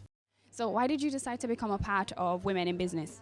The main reason why I decided to become a part of Women in Business is based on the fact that I work for a retail business here in Jamaica that is led by actually a female, which I think she's done an astonishing job over the years that she's been here in terms of teaching, developing, growing a business, making it successful. We're actually ranked 10th out of 39 locations internationally. So I felt the need to share that, as well as commend females who are actually in business, in leadership, and just tell them, you know, there's one guy here that's loving it. In some cases, persons might think men don't like the fact that women are so empowered. I think in earlier years, it was unheard of to the fact that women could be running big companies or even being in leadership. Talk to us about what is taking place here today. Well, we're looking to bring in women from all walks of life to really to to inspire and energize the everyday woman who looks to do more than just get up and go to work. They want to leave their mark on the world. They want to impact their community, their family, their friends. And so we're trying to provide some resources that will assist in that. Dodgen Global offers a CPA scholarship program to team members who join our team. A career in accountancy at Dodgen Global is a great choice and can offer you excellent job prospects. We believe that an accounting education is the greatest gift you can give yourself or anyone else. Few gifts make as significant an impact as the gift of an accountancy education with a job. It's a contribution that lasts a lifetime in the form of learning, opportunity, and success. Join our team and get the opportunity to be part of our CPA scholarship program. This scholarships awards program will be administered by the HR department of Dodgen Global. Requirements: first degree in accounting, employed at Dodgen Global, willing to pursue the CPA examination. Here's how to apply. Submit application to Staff Accountant, Dodgen Global. Email sa@dodgen.com.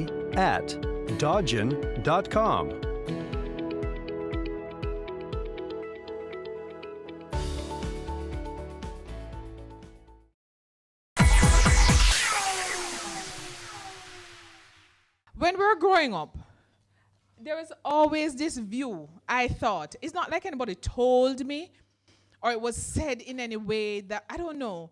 It's like you almost felt like you had time to do all of the things, like life is to come. Like life was to come. Oh my God, I just realized life is now, like now. What I realized in the how that I have there is talking about how to take the lead in your life. The first thing is really to believe. Sounds simple, but it's the most critical thing. It is the most critical. So there was a time, about 4 months or so ago, up to then, I told myself that I'm not a reader. I don't read. I can't focus on anything long enough to read. And because I have this creative mind, I can't just do one thing. I have to read 10 books one time. That's a story I told myself for fear of actually sitting down and committing to something and doing it. So I had to come up with a good excuse. I don't read. I'm not a reader. It's like I'm not a runner. But I want to be one. I see myself running. Looks good. So believe. What I've recognized in some books that I've read over the last 4 months, I'm not a reader, but I've read 4. I'm on my 5th book in 3 months, but I'm not a reader. So one of the books that I read, Think and Grow Rich. I'm still on it now. Havana was like, yeah, that should follow the one that you were reading before, The Science of Getting Rich, recommended by Carla. I'm reading a lot about rich. You know why? Real rich, right? You know why? Because we're supposed to want to be rich. Like, there's nothing wrong with that. There's something wrong if you don't want to be. Because being rich allows you to do all the things that you want to do. Buy my Tory Burch and my map book, but some other bigger things. It also allows you to serve humankind better. Look at what is going on in Haiti or Cuba or the Bahamas. When you have money, like you're saying, you can donate $10 million. So why you don't want to be rich? I finally want to be rich. You know, my sister always says, listen, the only thing I'm interested in is being rich. And I thought, oh my God, my sister, I just want to be comfortable. What a load of, I just want to be comfortable. You're saying that because you want empathy. You want somebody to say, oh, that's so nice. No, foolishness. I want to be rich. I've decided, and I know the house that I want already. I went into the neighborhood, and I look at it. It's nice, bad. I want it. It has a fabulous view. I can see myself in there now. Woo! What a high. So firstly, you have to believe, one, that you deserve it. One, that also that you are, I mean, I say deserve. This is a thing that I've been hearing constantly over the last few months from Carla. You are enough. You are enough and you deserve it and you are entitled to it. You must therefore accept it when it comes to you. Because we've grown up with these things in our head, you know, that you must and shy away. No, be bold. Bold, that's why I wear the red dress today. Be bold. But believe, but you must really, really believe. Like really, truly believe. Don't just say it. And I think that's the hard part because we've been saying it and we think that saying it means that we believe. We really need to believe. And we need to visualize it. I think men have a way of being very direct.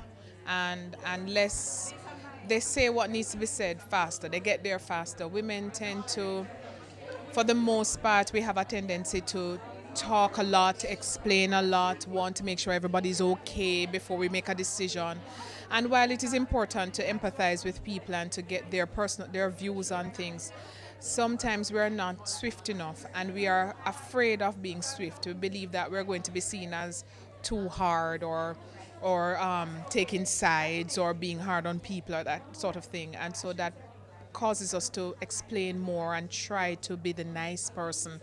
And men just get the job done and they're not concerned whether you like them or not. But I think there's a need for a balance, if anything, not to say one is right or the other. The proliferation of all these conferences or discussions about women or for women, it's so important. And I can see already the impact that it is making for most persons because we've become a little bit more aware and in tune with the fact that we need to talk because we need to hear and see that others have been through and they're no different than us. They've been through the same things, have the same struggles and concerns and fears, and that empowers us knowing that there is someone who has been through that and has survived. And as a matter of fact, I hope that we have more of these even for men because men need it too.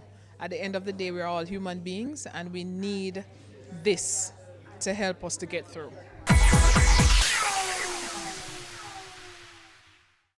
M&A Strategy and Advisory. Are you planning for a merger or acquisition? M&A transaction. The decision to embark upon an M&A transaction is not one to be taken lightly. Whether pursuing a merger or acquisition or considering a disposal or divestiture, the complexities of an M&A transaction require careful planning and execution. Clients can depend on our specialist teams to lead or support transactions requiring specific expertise on issues including business modeling, fast-track M&A, economic consulting, and government public sector advice. With deep experience, knowledge, and tools, Dodge & Global can meet stakeholder targets and expectations. Dodge & Global consulting teams can help you make smarter, more effective decisions. Let's have a conversation. Contact us at email info@dodgen.global. Website https://dodgen.global.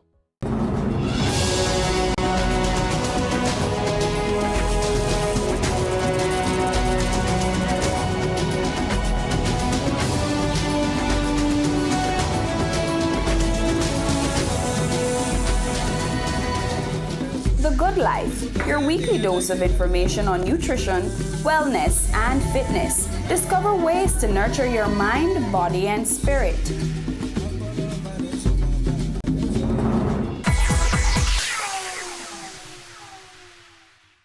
Well, before I came here today, I actually just got healed from shame. I didn't realize I was suffering from shame. Yeah, I know, right? She's like, shame? What that mean? Right? I didn't realize I was suffering from shame. I didn't realize it, right? And there's lots of us in the room, including me, we're suffering from a lot of things that we don't realize. So today, I thought to myself, all right, I want to share on shame because it really moved me, right? It really moved me. And I wanted to share on living shamelessly, right? And then, I also wanted to talk about living fearlessly because a lot of us, no matter how successful we are, there's some crippling level of fear that limits us from doing more. And maybe it's coming from the fact that, you saw someone else try and not accomplish it. Or maybe you tried something before and you feel like you failed. And so you have a learned disability when really and truly you are just full of abilities, right? So I want to talk about being shameless, right? Just shameless. I want to talk about that today. I want to focus a little bit on that. So when we think about shame, what do we think about? You can just shout it out. We're comfortable here. It's a small, intimate group. What do you think about? Guilt, failure. I hear guilt, failure. What else do you think about?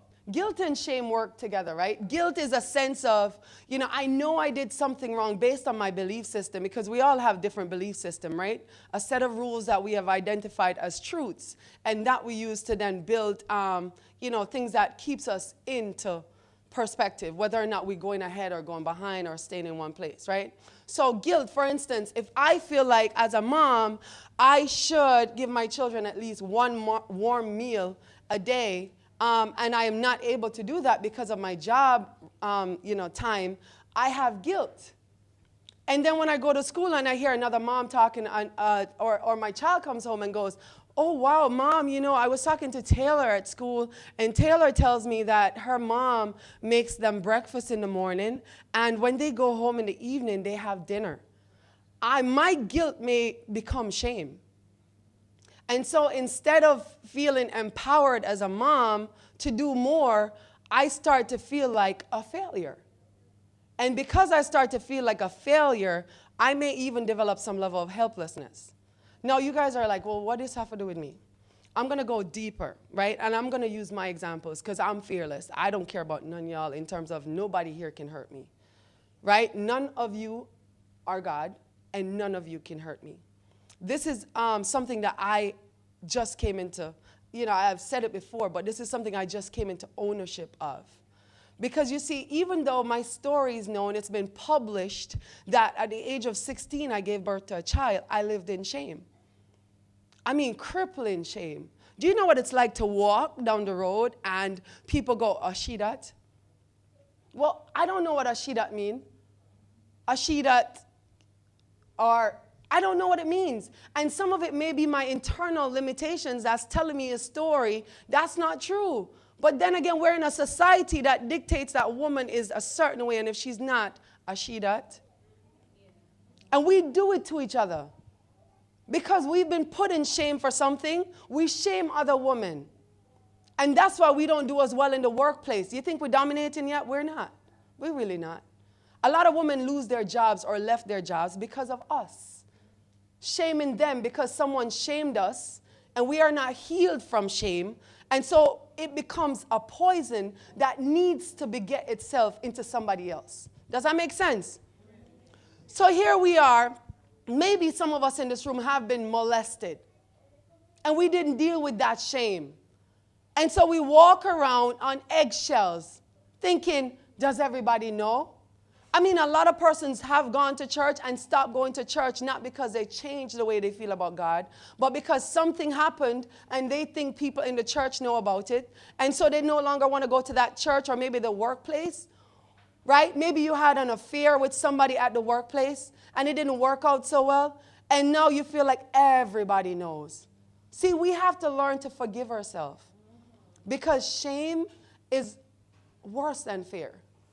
It's almost like an oversized, overgrown version of fear that it goes beyond what everybody else thinks about you. It's now on what you think about yourself. Because long after you've moved on from the relationship, from the environment, from the situation, it is still inside of you. It dictates everything that you pull towards you, including your new relationships, your new assignments, your new environments, because it's all energy. And energy, it's going to attract itself, right? Are there any things such as shame? Anything that there is about you that you feel like, oh my God, if anybody know? Does that affect you when you walk in a room? Does that affect you when you go into, maybe in our society we have a way of saying if you haven't been to certain schools, if you're not from a certain society, if you don't drive a particular car. Well, my friend back there, she used to drive her car, and then she decided, I want a different car, and then she went and she bought it, right? She didn't feel shame. Actually, she made more money than most people who drive bigger cars, right? But she didn't feel shamed about it. Her thing is, I'd rather spend my money on my coaching certification, and she spent more money on her certification than most people spend on their house, right? And now she's a fabulous coach. I salute you. Okay? Right? So we're both coaches, right? So I was there in the process watching her, and I was empowered by this woman that removed all the limits. Have a job that pays her multiple millions of dollars, but she said she wanted a promotion. She wanted a pay raise. So she created an opportunity that was flexible, that gave her more money, more time to feel more fulfilled, helping other women doing what they want to do when they want to do it. You guys can totally do that. There's nobody in here more special than anybody else. Not your hair texture, not your hair color, not your clothes. Definitely not your clothes. If you don't have what you want, go to Ping's or Pablo's and buy the fabric and design it and make it yourself. There is nothing that can limit you, I'm telling you.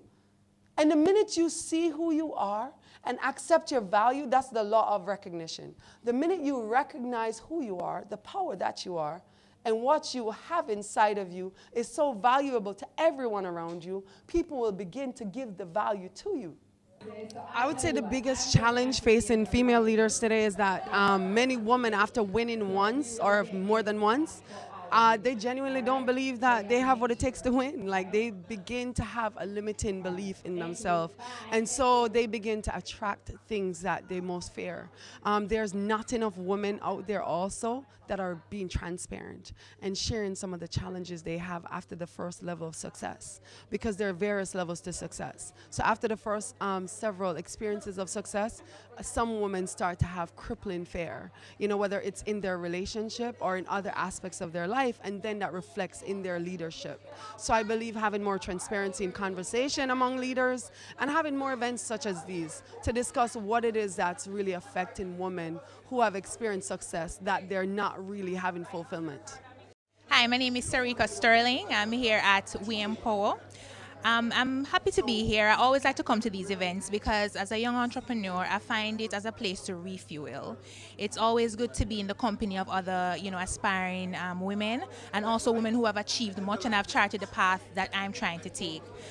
So I use it as, refueling, building up myself, because every now and again you get into a position where you're working so hard and you feel like you're in a slump.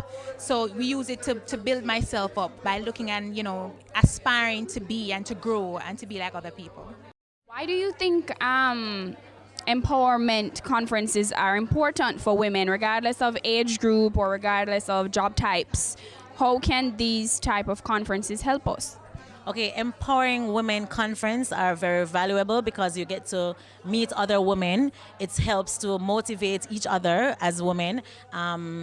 Myself, I have a Stylish Moves program where I also empower women. And my main thing is for female empowerment, because women tend to be very shy sometimes, and I think when other women encourage them, give them compliments, stuff like that, it makes us stronger. And I just think we're all queens and bosses, and women are the real powerful species on this earth, because, we bear the kids for the 9 months, we have the, monthly cycle, all of those stuff. So we're really strong. We can endure pressure and all of that. So women coming together is just amazing because it strengthens each other and lets us build more as, women in this industry.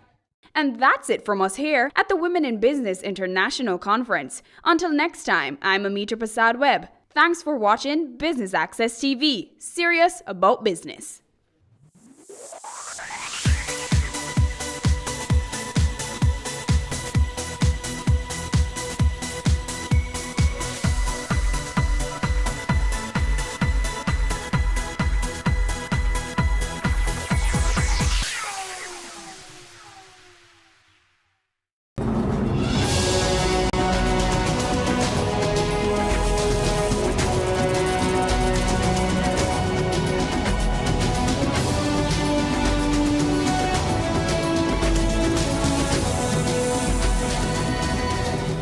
The Good Life, your weekly dose of information on nutrition, wellness, and fitness. Discover ways to nurture your mind, body, and spirit. Your business matters. Access TV offers you the most innovative and effective advertising solution for your business, specializing in B2B sales, cost-effective solutions, the customers you want, the repetition you need. No matter the size and nature of your company, your business matters. Call us at 876-291-6233 or 876-376-4225. Email sales@batvja.com. Coming up in this episode of Wealth Magazine Business Access, Marlene Street Forrest, Managing Director of the Jamaica Stock Exchange Group, shares with us about how her formative years were balanced with play, moral building activities, and learning the principles of business from her parents. Street Forrest also recounts her professional pursuits, citing her work in many different industries over the years, among them her short-lived stint at farming and her passion for building the Jamaican economy by advancing the work of the JSE. The stock exchange is a way to grow wealth individually and for the country at large. The stock market is not for rich people. It is a market for all of us. This is another form of investing, and everyone can look at investing in the stock market.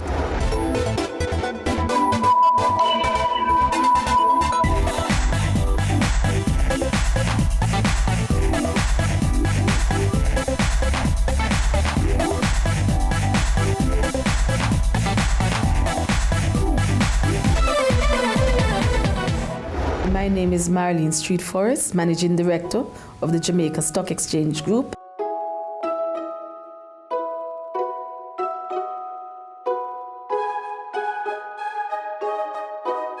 I'm the Managing Director of the Jamaica Stock Exchange, and originally I am from Portland. I attended the Titchfield High School. I'm passionate about my high school. I was brought up in business, and I'm so passionate about my country, so that I want to see businesses expand and grow, and for our country to do better. As I said before, I'm from Portland, and my parents were business people. And so as a child growing up from a babe, we were in the business.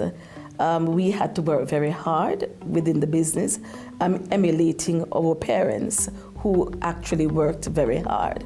And so from an early age, I can remember us writing receipts, fitting up a kerosene stove, actually making those covers for mattresses, stuffing them. And so we learned to be industrious. And we recognize also that with everything that we got, the reward that we got was based on the work that we put in. We recognize that our parents loved us, but as a family, but that we had to also be involved in whatever they did. So from a young child, we worked. We did not consider it child labor, because we recognize that it was instilling that sort of discipline in us that was necessary and has served me well in my adult life. I was the youngest of 3 girls in the household, and we had fun playing. We played all sorts of games, snake and ladder, etc., and played with my parents. We rode bicycles to school and back, up the hill, down the hill. And my mother was very attentive. So in the evenings or before bedtime, she would read books for us. My father, attentive, but my mother was more so. My childhood was not always very happy in some respect, because my father was an albino, and sometimes it was never, persons were never always kind to that situation. You were always ridiculed about color, and so you had to live with that as a child. It is something that, in terms of the society, need to get a grip of in terms of how you deal with people with differences and how you embrace people with differences. The moral compass was very important for my parents. We were taken to church, and when we became older, we were sent to church. So it was quite fun from that standpoint growing up. It was not probably as funny as for other children, because as I indicated to you before, we worked. You know, so some of the times when other children, you saw them out playing, we were in the business place, and my parents had haberdashery, hardware, and so we were there working. My father had skittle tables and jukeboxes that were all over Port Antonio, and we had to go and clear them. We listened to the record. The good thing about it is that you knew almost every song that came out within that era, because you punched them and you played them. So there was a mixture. There were days that when you did not get the pocket money because business was not good. So again, that taught you that it's not all the while that you're going to have. And there were times when business overall was not good, and those were lean years, and you had to live with that. But it gave you the sense of balance that most children need to have nowadays. I started prep school at 2.5. So I was at school very early, and went on to the primary level where everyone did the common entrance and was successful in common entrance, and went to Titchfield High School. And that is the premier high school in Portland, in Port Antonio. The interesting thing is that most persons, if they go to high school and they go to sixth form, it is 7 years. But I spent 6 years in high school, as I did my A-levels in 1 year. When you are in business, like my family, I had 2 older sisters growing up, and they were both in college.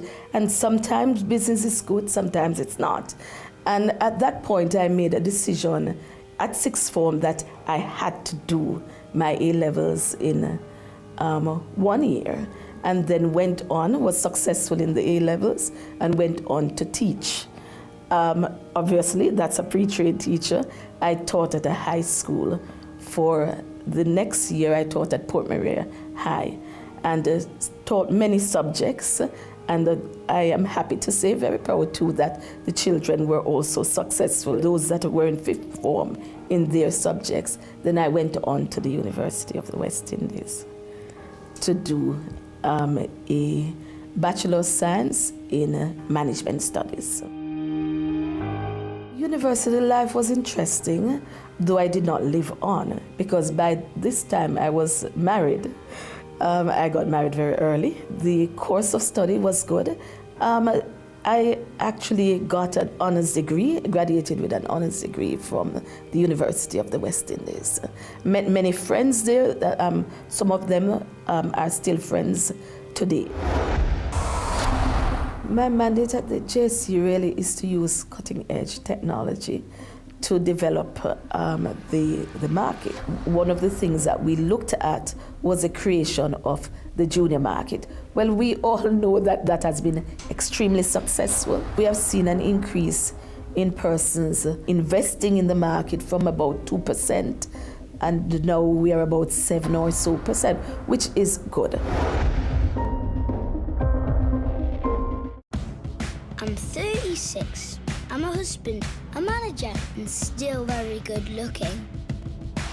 In 2 hours, I have the most important meeting of my life. But first, it's time to play.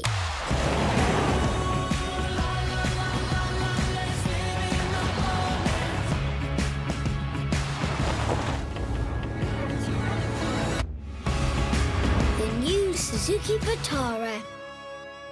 Your business matters.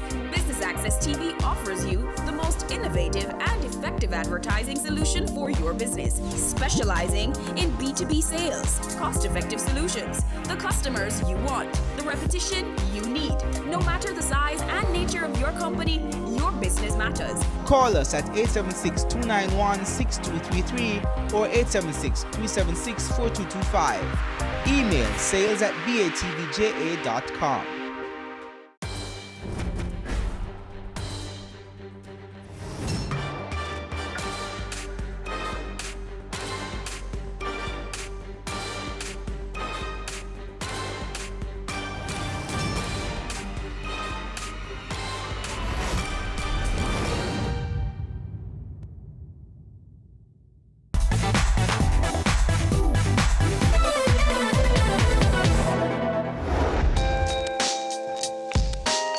When I left university, though it was a time when it was difficult to get jobs, because that was in the 80s, and that's early 80s, and there was always the upheaval in the economy.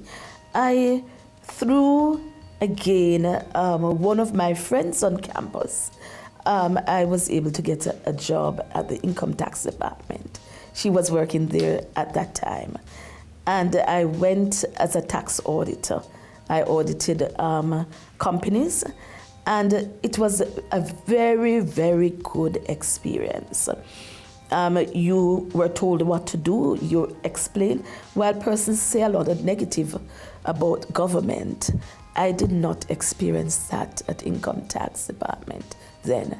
I experienced professional persons working, understanding what to do, treating the entire work that they had as a very, very serious. I left there and I went on to Jamaica Public Service. So I've been around. I went to Jamaica Public Service as internal auditor, and there the experience was also good. The persons that you worked with, you interacted with, were always very much concerned about your growth. And after that, I went to Caribbean Cement Company. And if there is a defining moment in terms of my work world, was Caribbean Cement Company. And under the watchful eye of the managing director then, called Mr. Compton Rodney, and he mentored me. And so I've had very positive experience with men. He mentored me, he showed me how to behave in a professional manner, and took interest in your career and your growth. That's a mentor. He was a very, very good mentor. And, I have not yet seen another like him in terms of how he mentored not only me, but others. We were always given books, additional books to read, to ensure that we kept abreast with current happenings. And so the experience there as a cost accountant was very good. I left Cement Company and I went on to Xerox. So I've been around.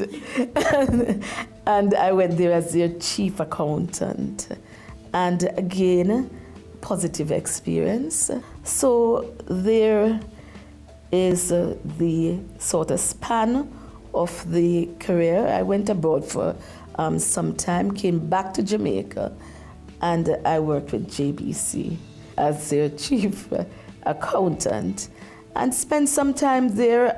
Again, the focus was always what can you bring to the table that is positive. And their financials were, in terms of audit, were behind. And the one drive that I had was in ensuring that it was up to date. And by the time I left their financial statements were up to date. I think I left with that division being positive and went on to the Jamaica Observer.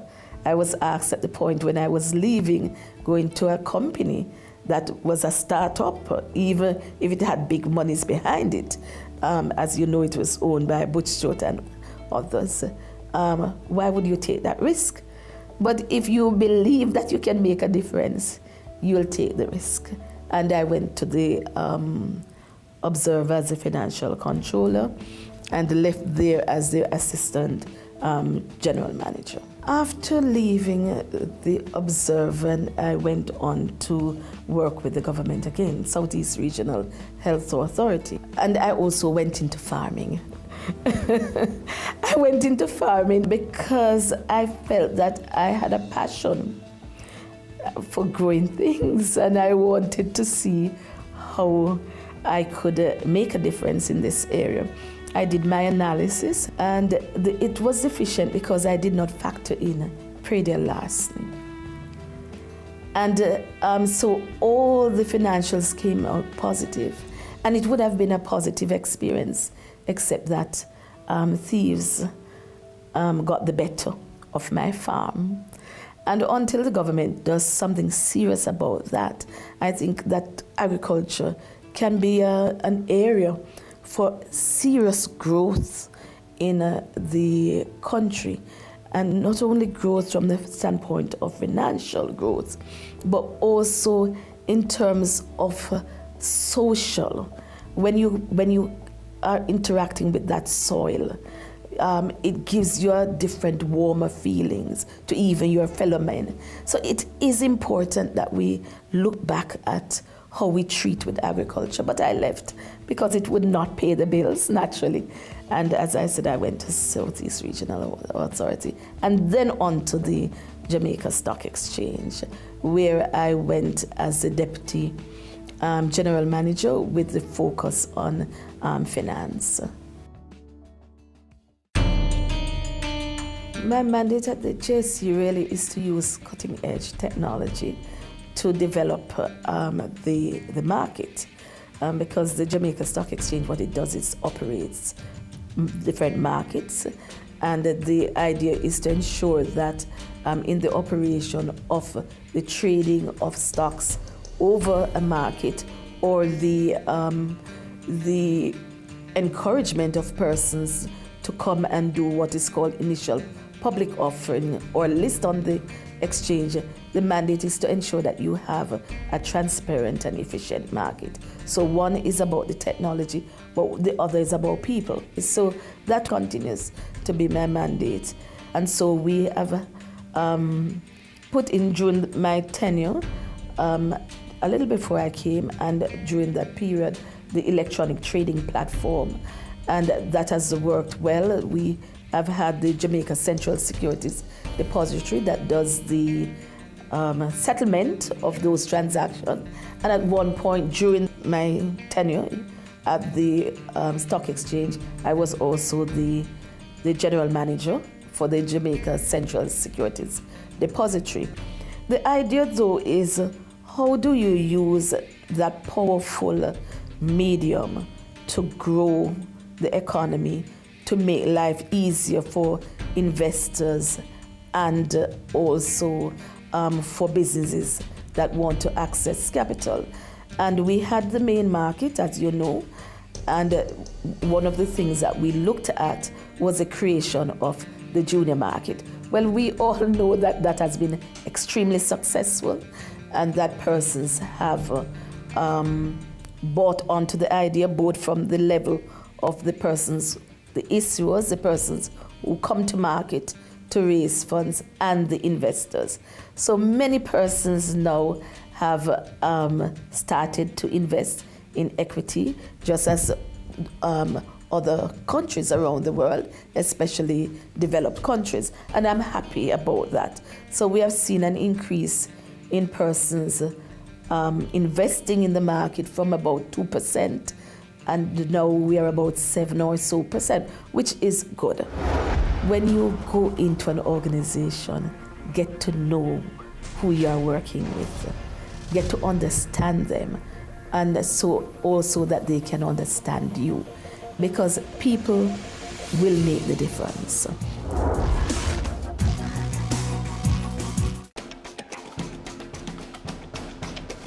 Hello, my name is Blake Widmer. I'm the co-founder of Def Can Coffee. The exposure that we had to the just general community through Business Access TV itself is awesome. It was a big deal for them, you know, having BATV come here, and we were with you guys for probably 4 hours that day. It was a long time. We really appreciate your guys' openness to recognize that, yeah, captions are important. If a deaf person's watching it, how are they gonna understand what's being said? So looking back is just a big boost, encouragement for our team.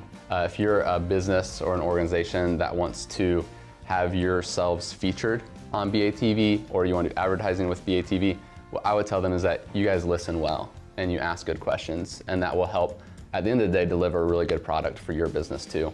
Your business matters. Promote it on Business Access TV.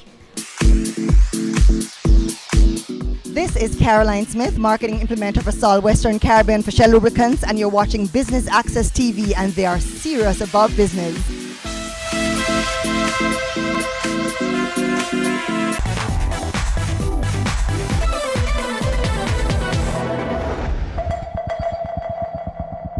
The stock exchange is a way to grow wealth individually and for the country at large. So the other thing that we looked at is how do you ensure that 10 years from now you do not have the same problem that we had, in that older persons are just understanding about the market. So I'm happy and I'm proud about the stock market game that is within probably over 50 schools, high schools in Jamaica, because what that does is create that knowledge that you are not starting from base one anymore, but those students will now come out and understand that the stock market is not for rich people. That's something that I'm really just passionate about, that people know that this is not a market for rich people. It is a market for all of us. This is another form of investing, and everyone can look at investing in the stock market. So we looked at the stock market game, and in order to ensure that the perception was positive during my tenure, we board the decision, but during that time we did what is called move the company from a mutual company to a demutualized company, meaning it's not mutual again. The ownership of the exchange and the decision making, the regulatory, those are separated. So persons know that this company is transparent, and the decisions that are made are not made from a personal basis, but the regulation is within the ambit of the rules. I received a few years ago the Order of Distinction, Commander Class, and that's for development of the Jamaica Stock Exchange. And from the World Recognition, an Afro Global Award from out of Canada, and from the Rotary Club of Kingston East and Port Royal, the award in respect to my involvement in business. And quite recently to the Jamaica Observer Leadership, I was selected as one of the contenders. These awards mean a lot to me, because it is persons saying that they think you are doing a good job. And from the standpoint that you do not necessarily want to be publicly recognized, that's for me really, but it encourages me. What it also does too is spur you on to see what more can I do. Though within yourself you want to do, and you are driven from your own internal being, it still gives you that push to do more, especially when some of the times when you are doing it, it's not always easy, because you get pushed back. You would have known about some of the struggles we had with the junior market and some of the products that you're trying to develop. It still allows you to go on to something else, because not everything that you think will be a positive for your company, for Jamaica, not everybody will buy into it, and they might see things from another perspective. And, it says to you, look, while this has not gone the way, go on, move on, continue. The highlight of my career, I would really say it's the junior market. I think it has opened up so much possibility for persons. And when you look and you see how many of these businesses are doing, and you feel that, in some small way, I had a hand in it. And when persons come up to you and they said, I invested and I'm doing so well, it makes you feel good. Again, also, I think the stock market game. And when you see the younger persons are now able to feel very comfortable about this subject, it makes you feel satisfied. So as it relates to building Brand Jamaica, I think my contribution is just the improvement at the stock exchange group, providing the services that are necessary to build the economy and to ensure that persons recognize that there are options to accessing capital, and one of them is accessing equity capital. When I started to work, I remember my husband saying to me then that I must know the people I work with more than the work itself, and that the knowledge of the work will come. But if you don't know the people, then you might not succeed. And that's very, very important. When you go into an organization, get to know who you are working with, get to understand them, and so also that they can understand you. Because people will make the difference. People either make the difference of not supporting you with your dreams, just the work itself, or not. And if you understand people, you also understand how to navigate difficult situations that will come about because you work with people. And it is the people why you succeed. You did not succeed by yourself. You did not. And, people would need to get over thinking that they did. You succeed because people assisted you. People worked with you. People bought into the vision that you are trying to sell, because it's a selling game as well. And if you understand people, sometimes you'll know when they're not feeling well, they are tired, what they want out of the situation as well. And I think as a result, that's the best piece of advice I have received, and I've used it throughout my career. I am twice married. My first husband died, and I'm married again.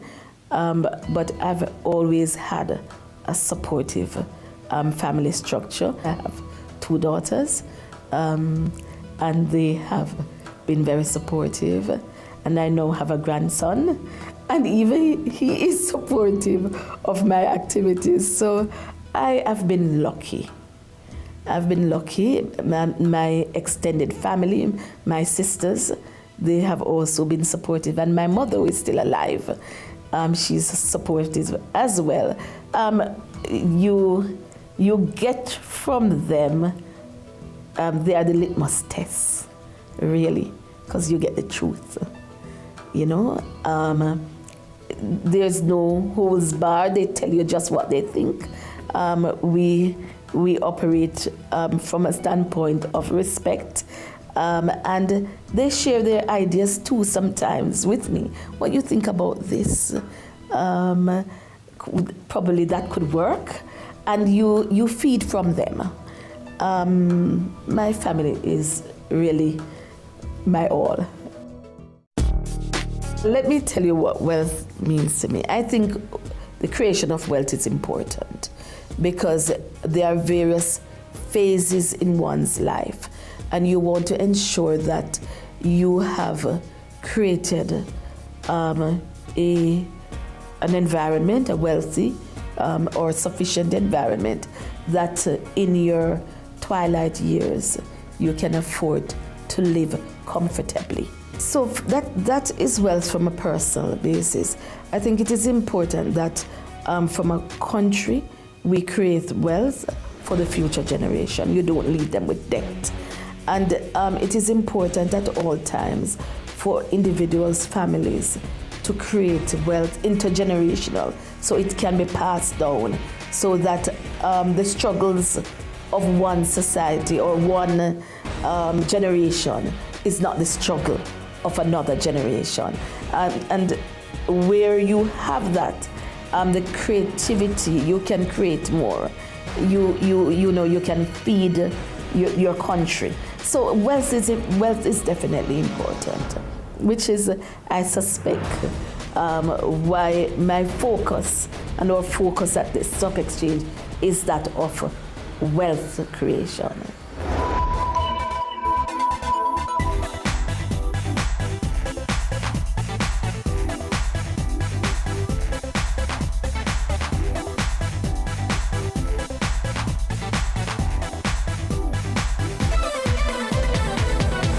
Your business matters. Business Access TV offers you the most innovative and effective advertising solution for your business, specializing in B2B sales, cost-effective solutions, the customers you want, the repetition you need.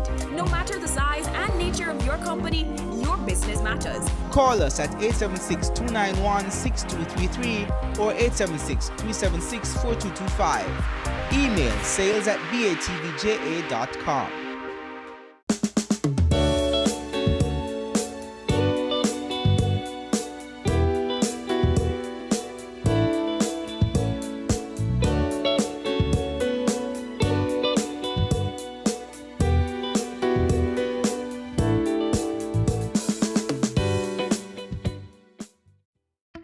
The Caribbean Community of Retired Persons, CCRP, is a non-profit membership organization for persons 50 and over, retired, or preparing for retirement. The organization was founded by Jean Laurie Chin, founder and managing director at Procom. I wanted to do something significant, especially for those people who helped me to build my business. And when I thought about those persons, they were all seniors. It was my mother who, when I told her I wanted to start a business, she said, well, all I have in my account is $3,200 and the furniture your father died and left last year, but you can have it. And that is how the business was started. And then all the folks that had been my mentors in the previous years, Wycliffe Bennett for Carrie Fester, Merrick Needham, Sister Bernadette, who was my principal at Alpha, was a mentor and still in touch with me at that time before she passed away a few years ago. And I said, but these are all seniors who a lot of people do not even listen to, do not even realize how much wisdom they have. And I said, you know what? I'm going to start an organization to honor seniors, to empower them, and to reinforce respect for seniors. And that was the start of CCRP. I got together some wonderful friends. They were like the foundation members of CCRP. And that was Alun Asambo and Hermin Metcalf and Sharon Dehaney Walker, wife of Danville Walker. And those three ladies really helped me to develop the program. And then we contacted Professor Denise Eldemeyer Shearer, who is one of the most knowledgeable people, if not the most knowledgeable person in the Caribbean, definitely, about aging. And she is actually the head of the Mona Wellness Center. And she was so happy to chair our board. what this has done, it has shown you the generosity of our elders and what they really have to offer. And I really think if Jamaica would just listen more, pay attention more. Many of us were raised by grandmothers, right? So, I mean, we know the wisdom that these people have. And do you know, 2 years after we were formed, it was Jamaica 50. And we decided, that was 2012, we decided that we would have a Legacy Awards. That was our first Legacy Awards. And we had a big event. 62 persons were honored for our Living Legacy Awards. And in that room, we asked our members to nominate people. And one of the people they nominated, I'd never heard of before. Her name was Mama Joy Baker. Mama Joy lived, and still lived at that time, on Hanover Street. And Mama Joy had been taking care of children for over 30 years. She had opened 356 bank accounts for them to learn how to save. She had literally fought off thugs who were trying to harass the little girl children on Hanover Street. She had scrubbed the floors of bars to send them to school. And when we discovered Mama Joy and we honored her that day, and she had on a beautiful red dress and a beautiful hat. When we honored Mama Joy, it was after that that the government gave her a national honor.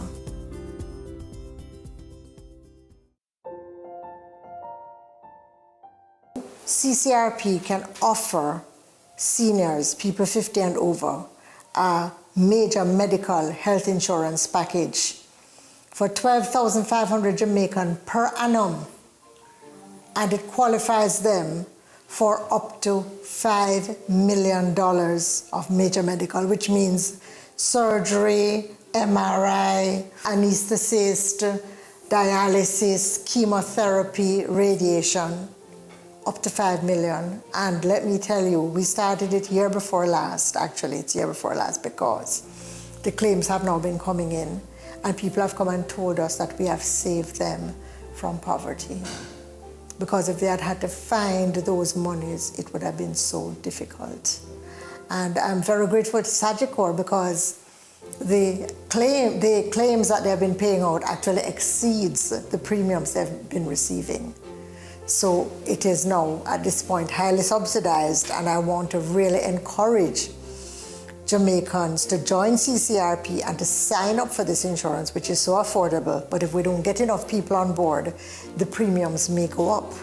So, and the people who I am encouraging in particular are young professionals, because they are responsible for their elders.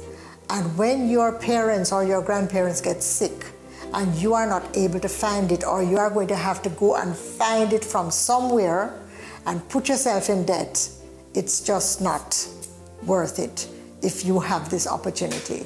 So I want to encourage young professionals to sign up their parents. The membership fee for CCRP at this point is $1,000 Jamaican dollars per annum. We have outings. Last year we had what was called a Silver Club Vintage Party over at Devon House. And even one of our seniors in a wheelchair, you should have seen that guy rocking when that scare started, you know, because it just brings back so many lovely memories. So I want our seniors to have a great time. We went to Milk River Spa. Oh my gosh. We had a little mentor band.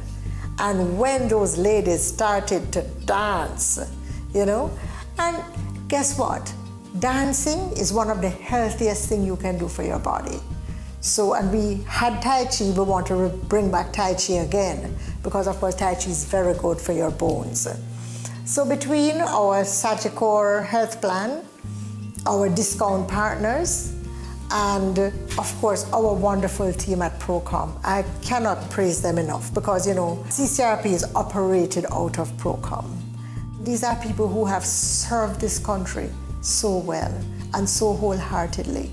And I think we now need to turn around and ensure that they are happy, that they are comfortable, that they are respected, and that we do not deny ourselves the privilege of sharing their experiences and their wisdom. It's a privilege. It's a privilege to just sit down and have a conversation. It helps us to understand the context of this country.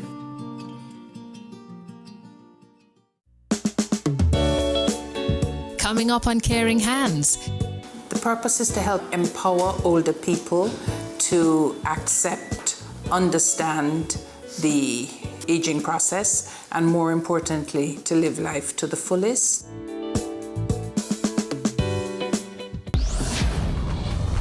In this 1 degree, you're able to do many things. I think the field found me. I'd rather work with the deceased than work with the living. Let us open your mind to careers you've never considered. Miniature model maker. Game technician. Animator. With empowerment. Career moves. Anywhere money is, that's where I am. This is Caroline Smith, marketing implementer for Sol Western Caribbean for Shell Lubricants, and you're watching Business Access TV, and they are serious about business.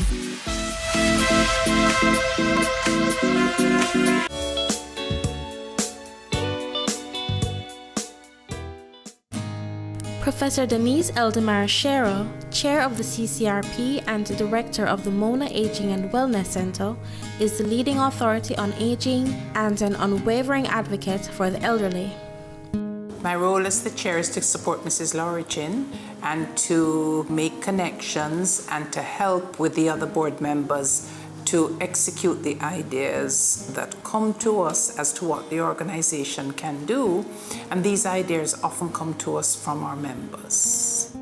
So it's about finding ways with the team at CCRP to execute what people want. The purpose is to help empower older people to accept, understand the old aging process, and more importantly, to live life to the fullest, no matter what restrictions they may have, whatever functional inabilities. It's about ensuring that people believe that they can live. You may need a walker, you may need a walking stick, you may have a hearing impairment, but you can still live life. And you're going to live 20, 25 years after retirement. And therefore, you can't rest and relax for that. You'll get very bored. And it's about helping older people come out of their houses. There's absolutely no activities targeting older people in Jamaica, and we, as an organization, saw it as a main objective to help meet that gap. On the other side, older people have increased health needs, particularly health needs.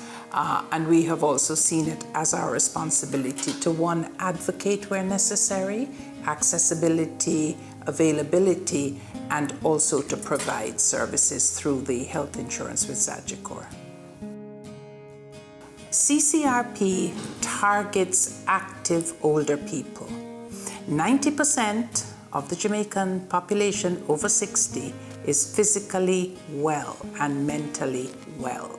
So we have a lot of older people ranging from 60 to 100 who can be very active participants in everyday life. And our mission is particularly to promote activity among older people, to help older people believe in themselves, and to give them ideas as to what they can do.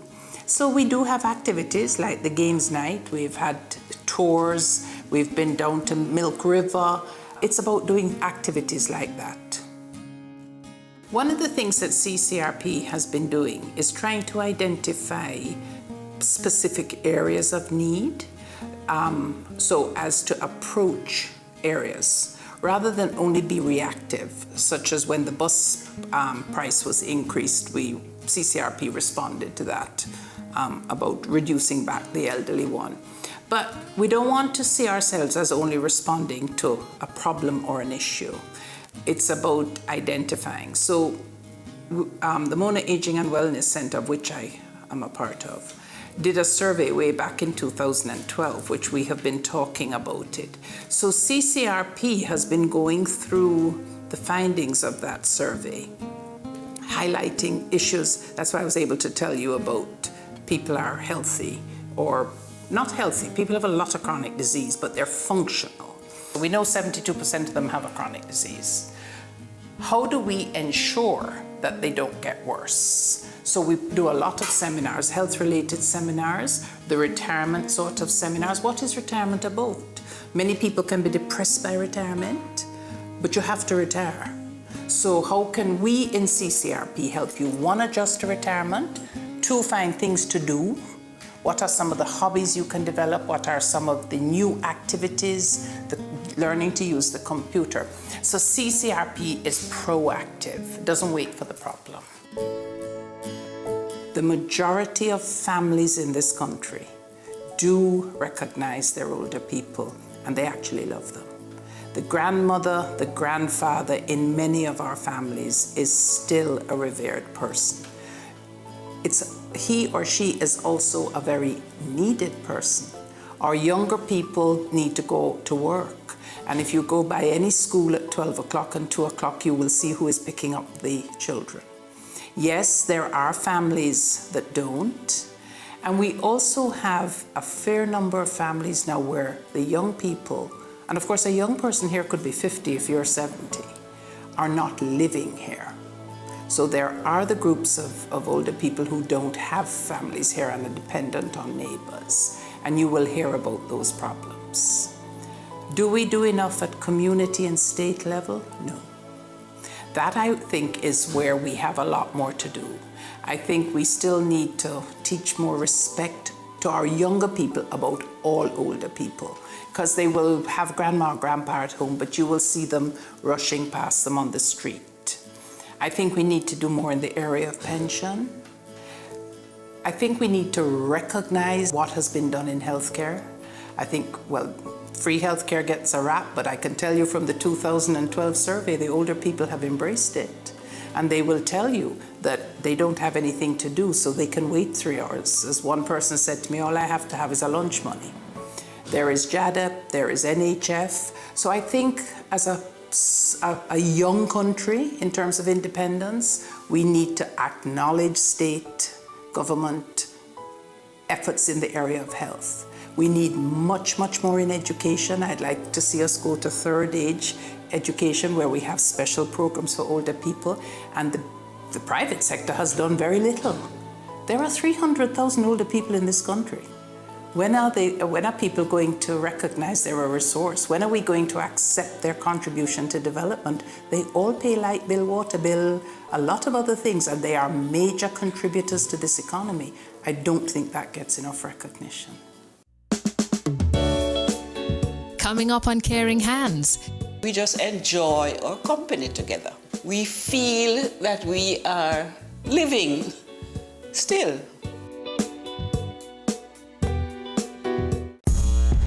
I started out selling out of the trunk of my car. If everybody think the same way, everybody going in the same line. Being an entrepreneur takes everything that you've got. Weekends? What's weekends?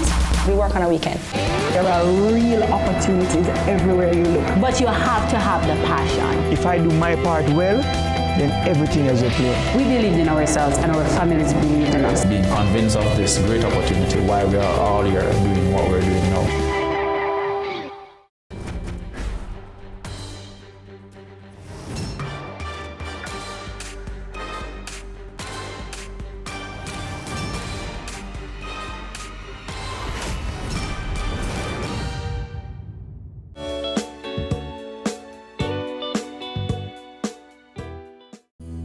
Merrill Hanson, a former president of the Nurses Association of Jamaica, now plays an active role in the organization. I have been working with seniors for about 40 years, nearly 40 years. Because I started going to meetings at CVSS. Then I was elected to the board of National Council for Senior Citizens in 1981. And I have been on that advisory board. The board is an advisory board to the Minister of Labor and Social Security. And I have been on that board ever since I went out in 1981 when we had to resign. So I have enjoyed working with seniors. I was very elated when Mrs. Lorchin started the CCRP, because within the National Council for Senior Citizens, we're always saying, although it is a National Council for Seniors, we did not find seniors at all levels of the society joining with us.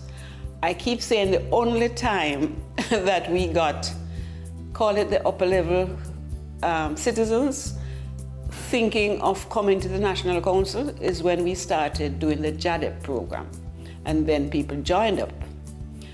But I've always said to the other members on the National Council, if we could only have a group that functions like the AARP in America, you know.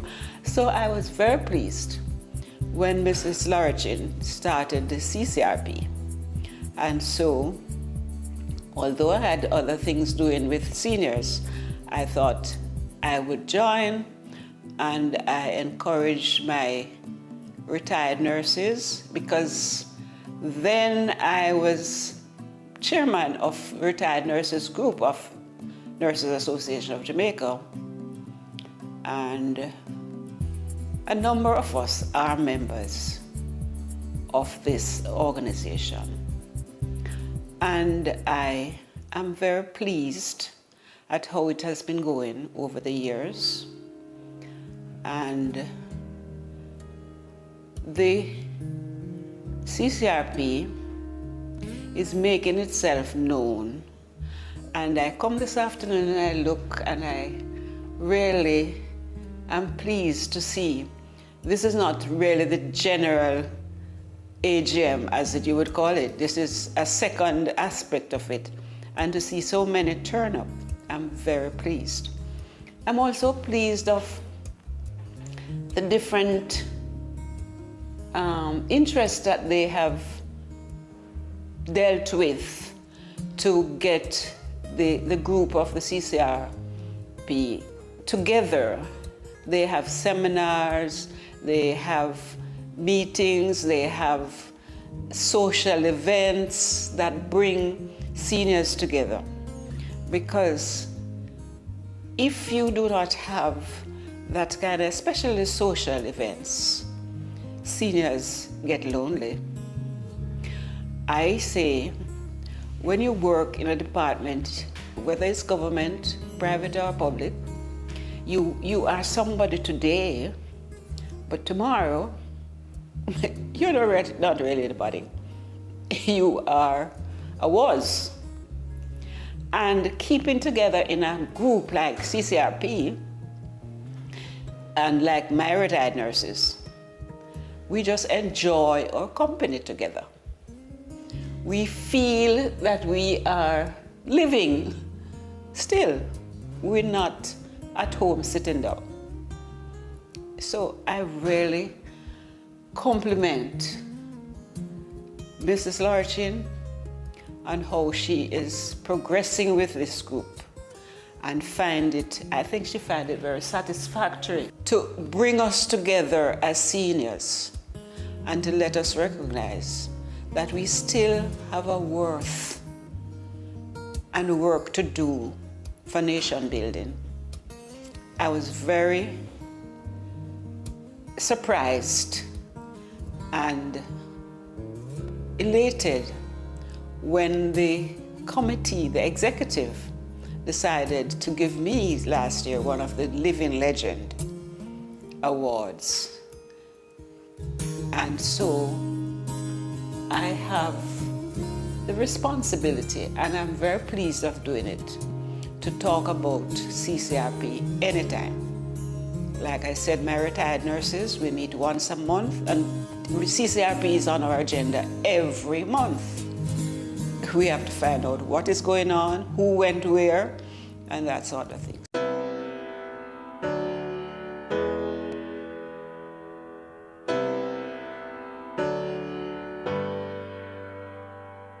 I'm just asking Jamaicans to come on board with us to support CCRP. Let us make sure that we show our wonderful elders, our seniors, how much they're appreciated.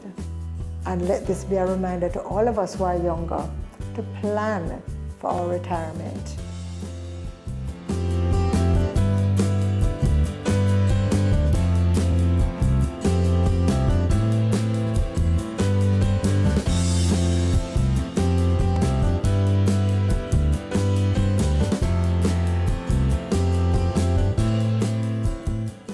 Your business matters. Business Access TV offers you the most innovative and effective advertising solution for your business, specializing in B2B sales, cost-effective solutions, the customers you want, the repetition you need. No matter the size and nature of your company, your business matters. Call us at 876-291-6233 or 876-376-4225. Email sales@batvja.com.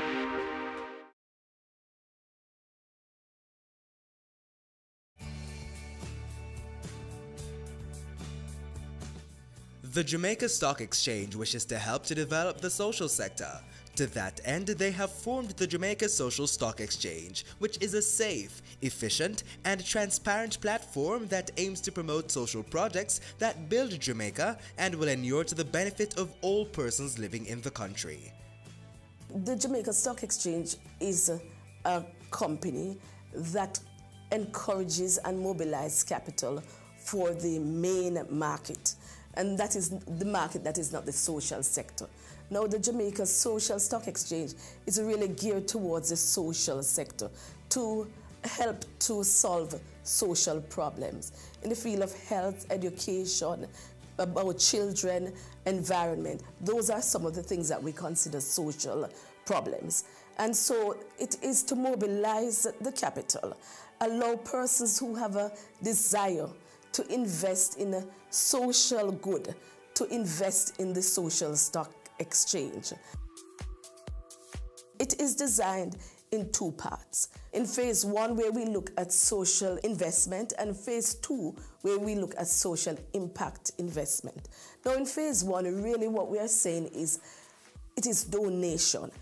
An organization will have a social issue and design it into a project or a program and invite Jamaicans or persons within the diaspora or the entire world to fund this program. Now in phase two, you're going to get a return on investment which is not social. You will be getting shares, natural shares, as you would get if you invested in the Jamaica Stock Exchange. And what you'll get is a return on capital, which is possibly dividend or an appreciation in that share. The Jamaica Social Stock Exchange does more than ask for the funding of these programs, but goes beyond that in terms of monitoring, ensuring that these programs are meeting the targets and the reason for them to have asked for funding in the first place. When we look at this new sector, it is important because holistically, if you do not look on the social sector, you do not improve the other sectors. We want to encourage all businesses in Jamaica to have a corporate social responsibility because it is good for encouraging and the growth and development of businesses.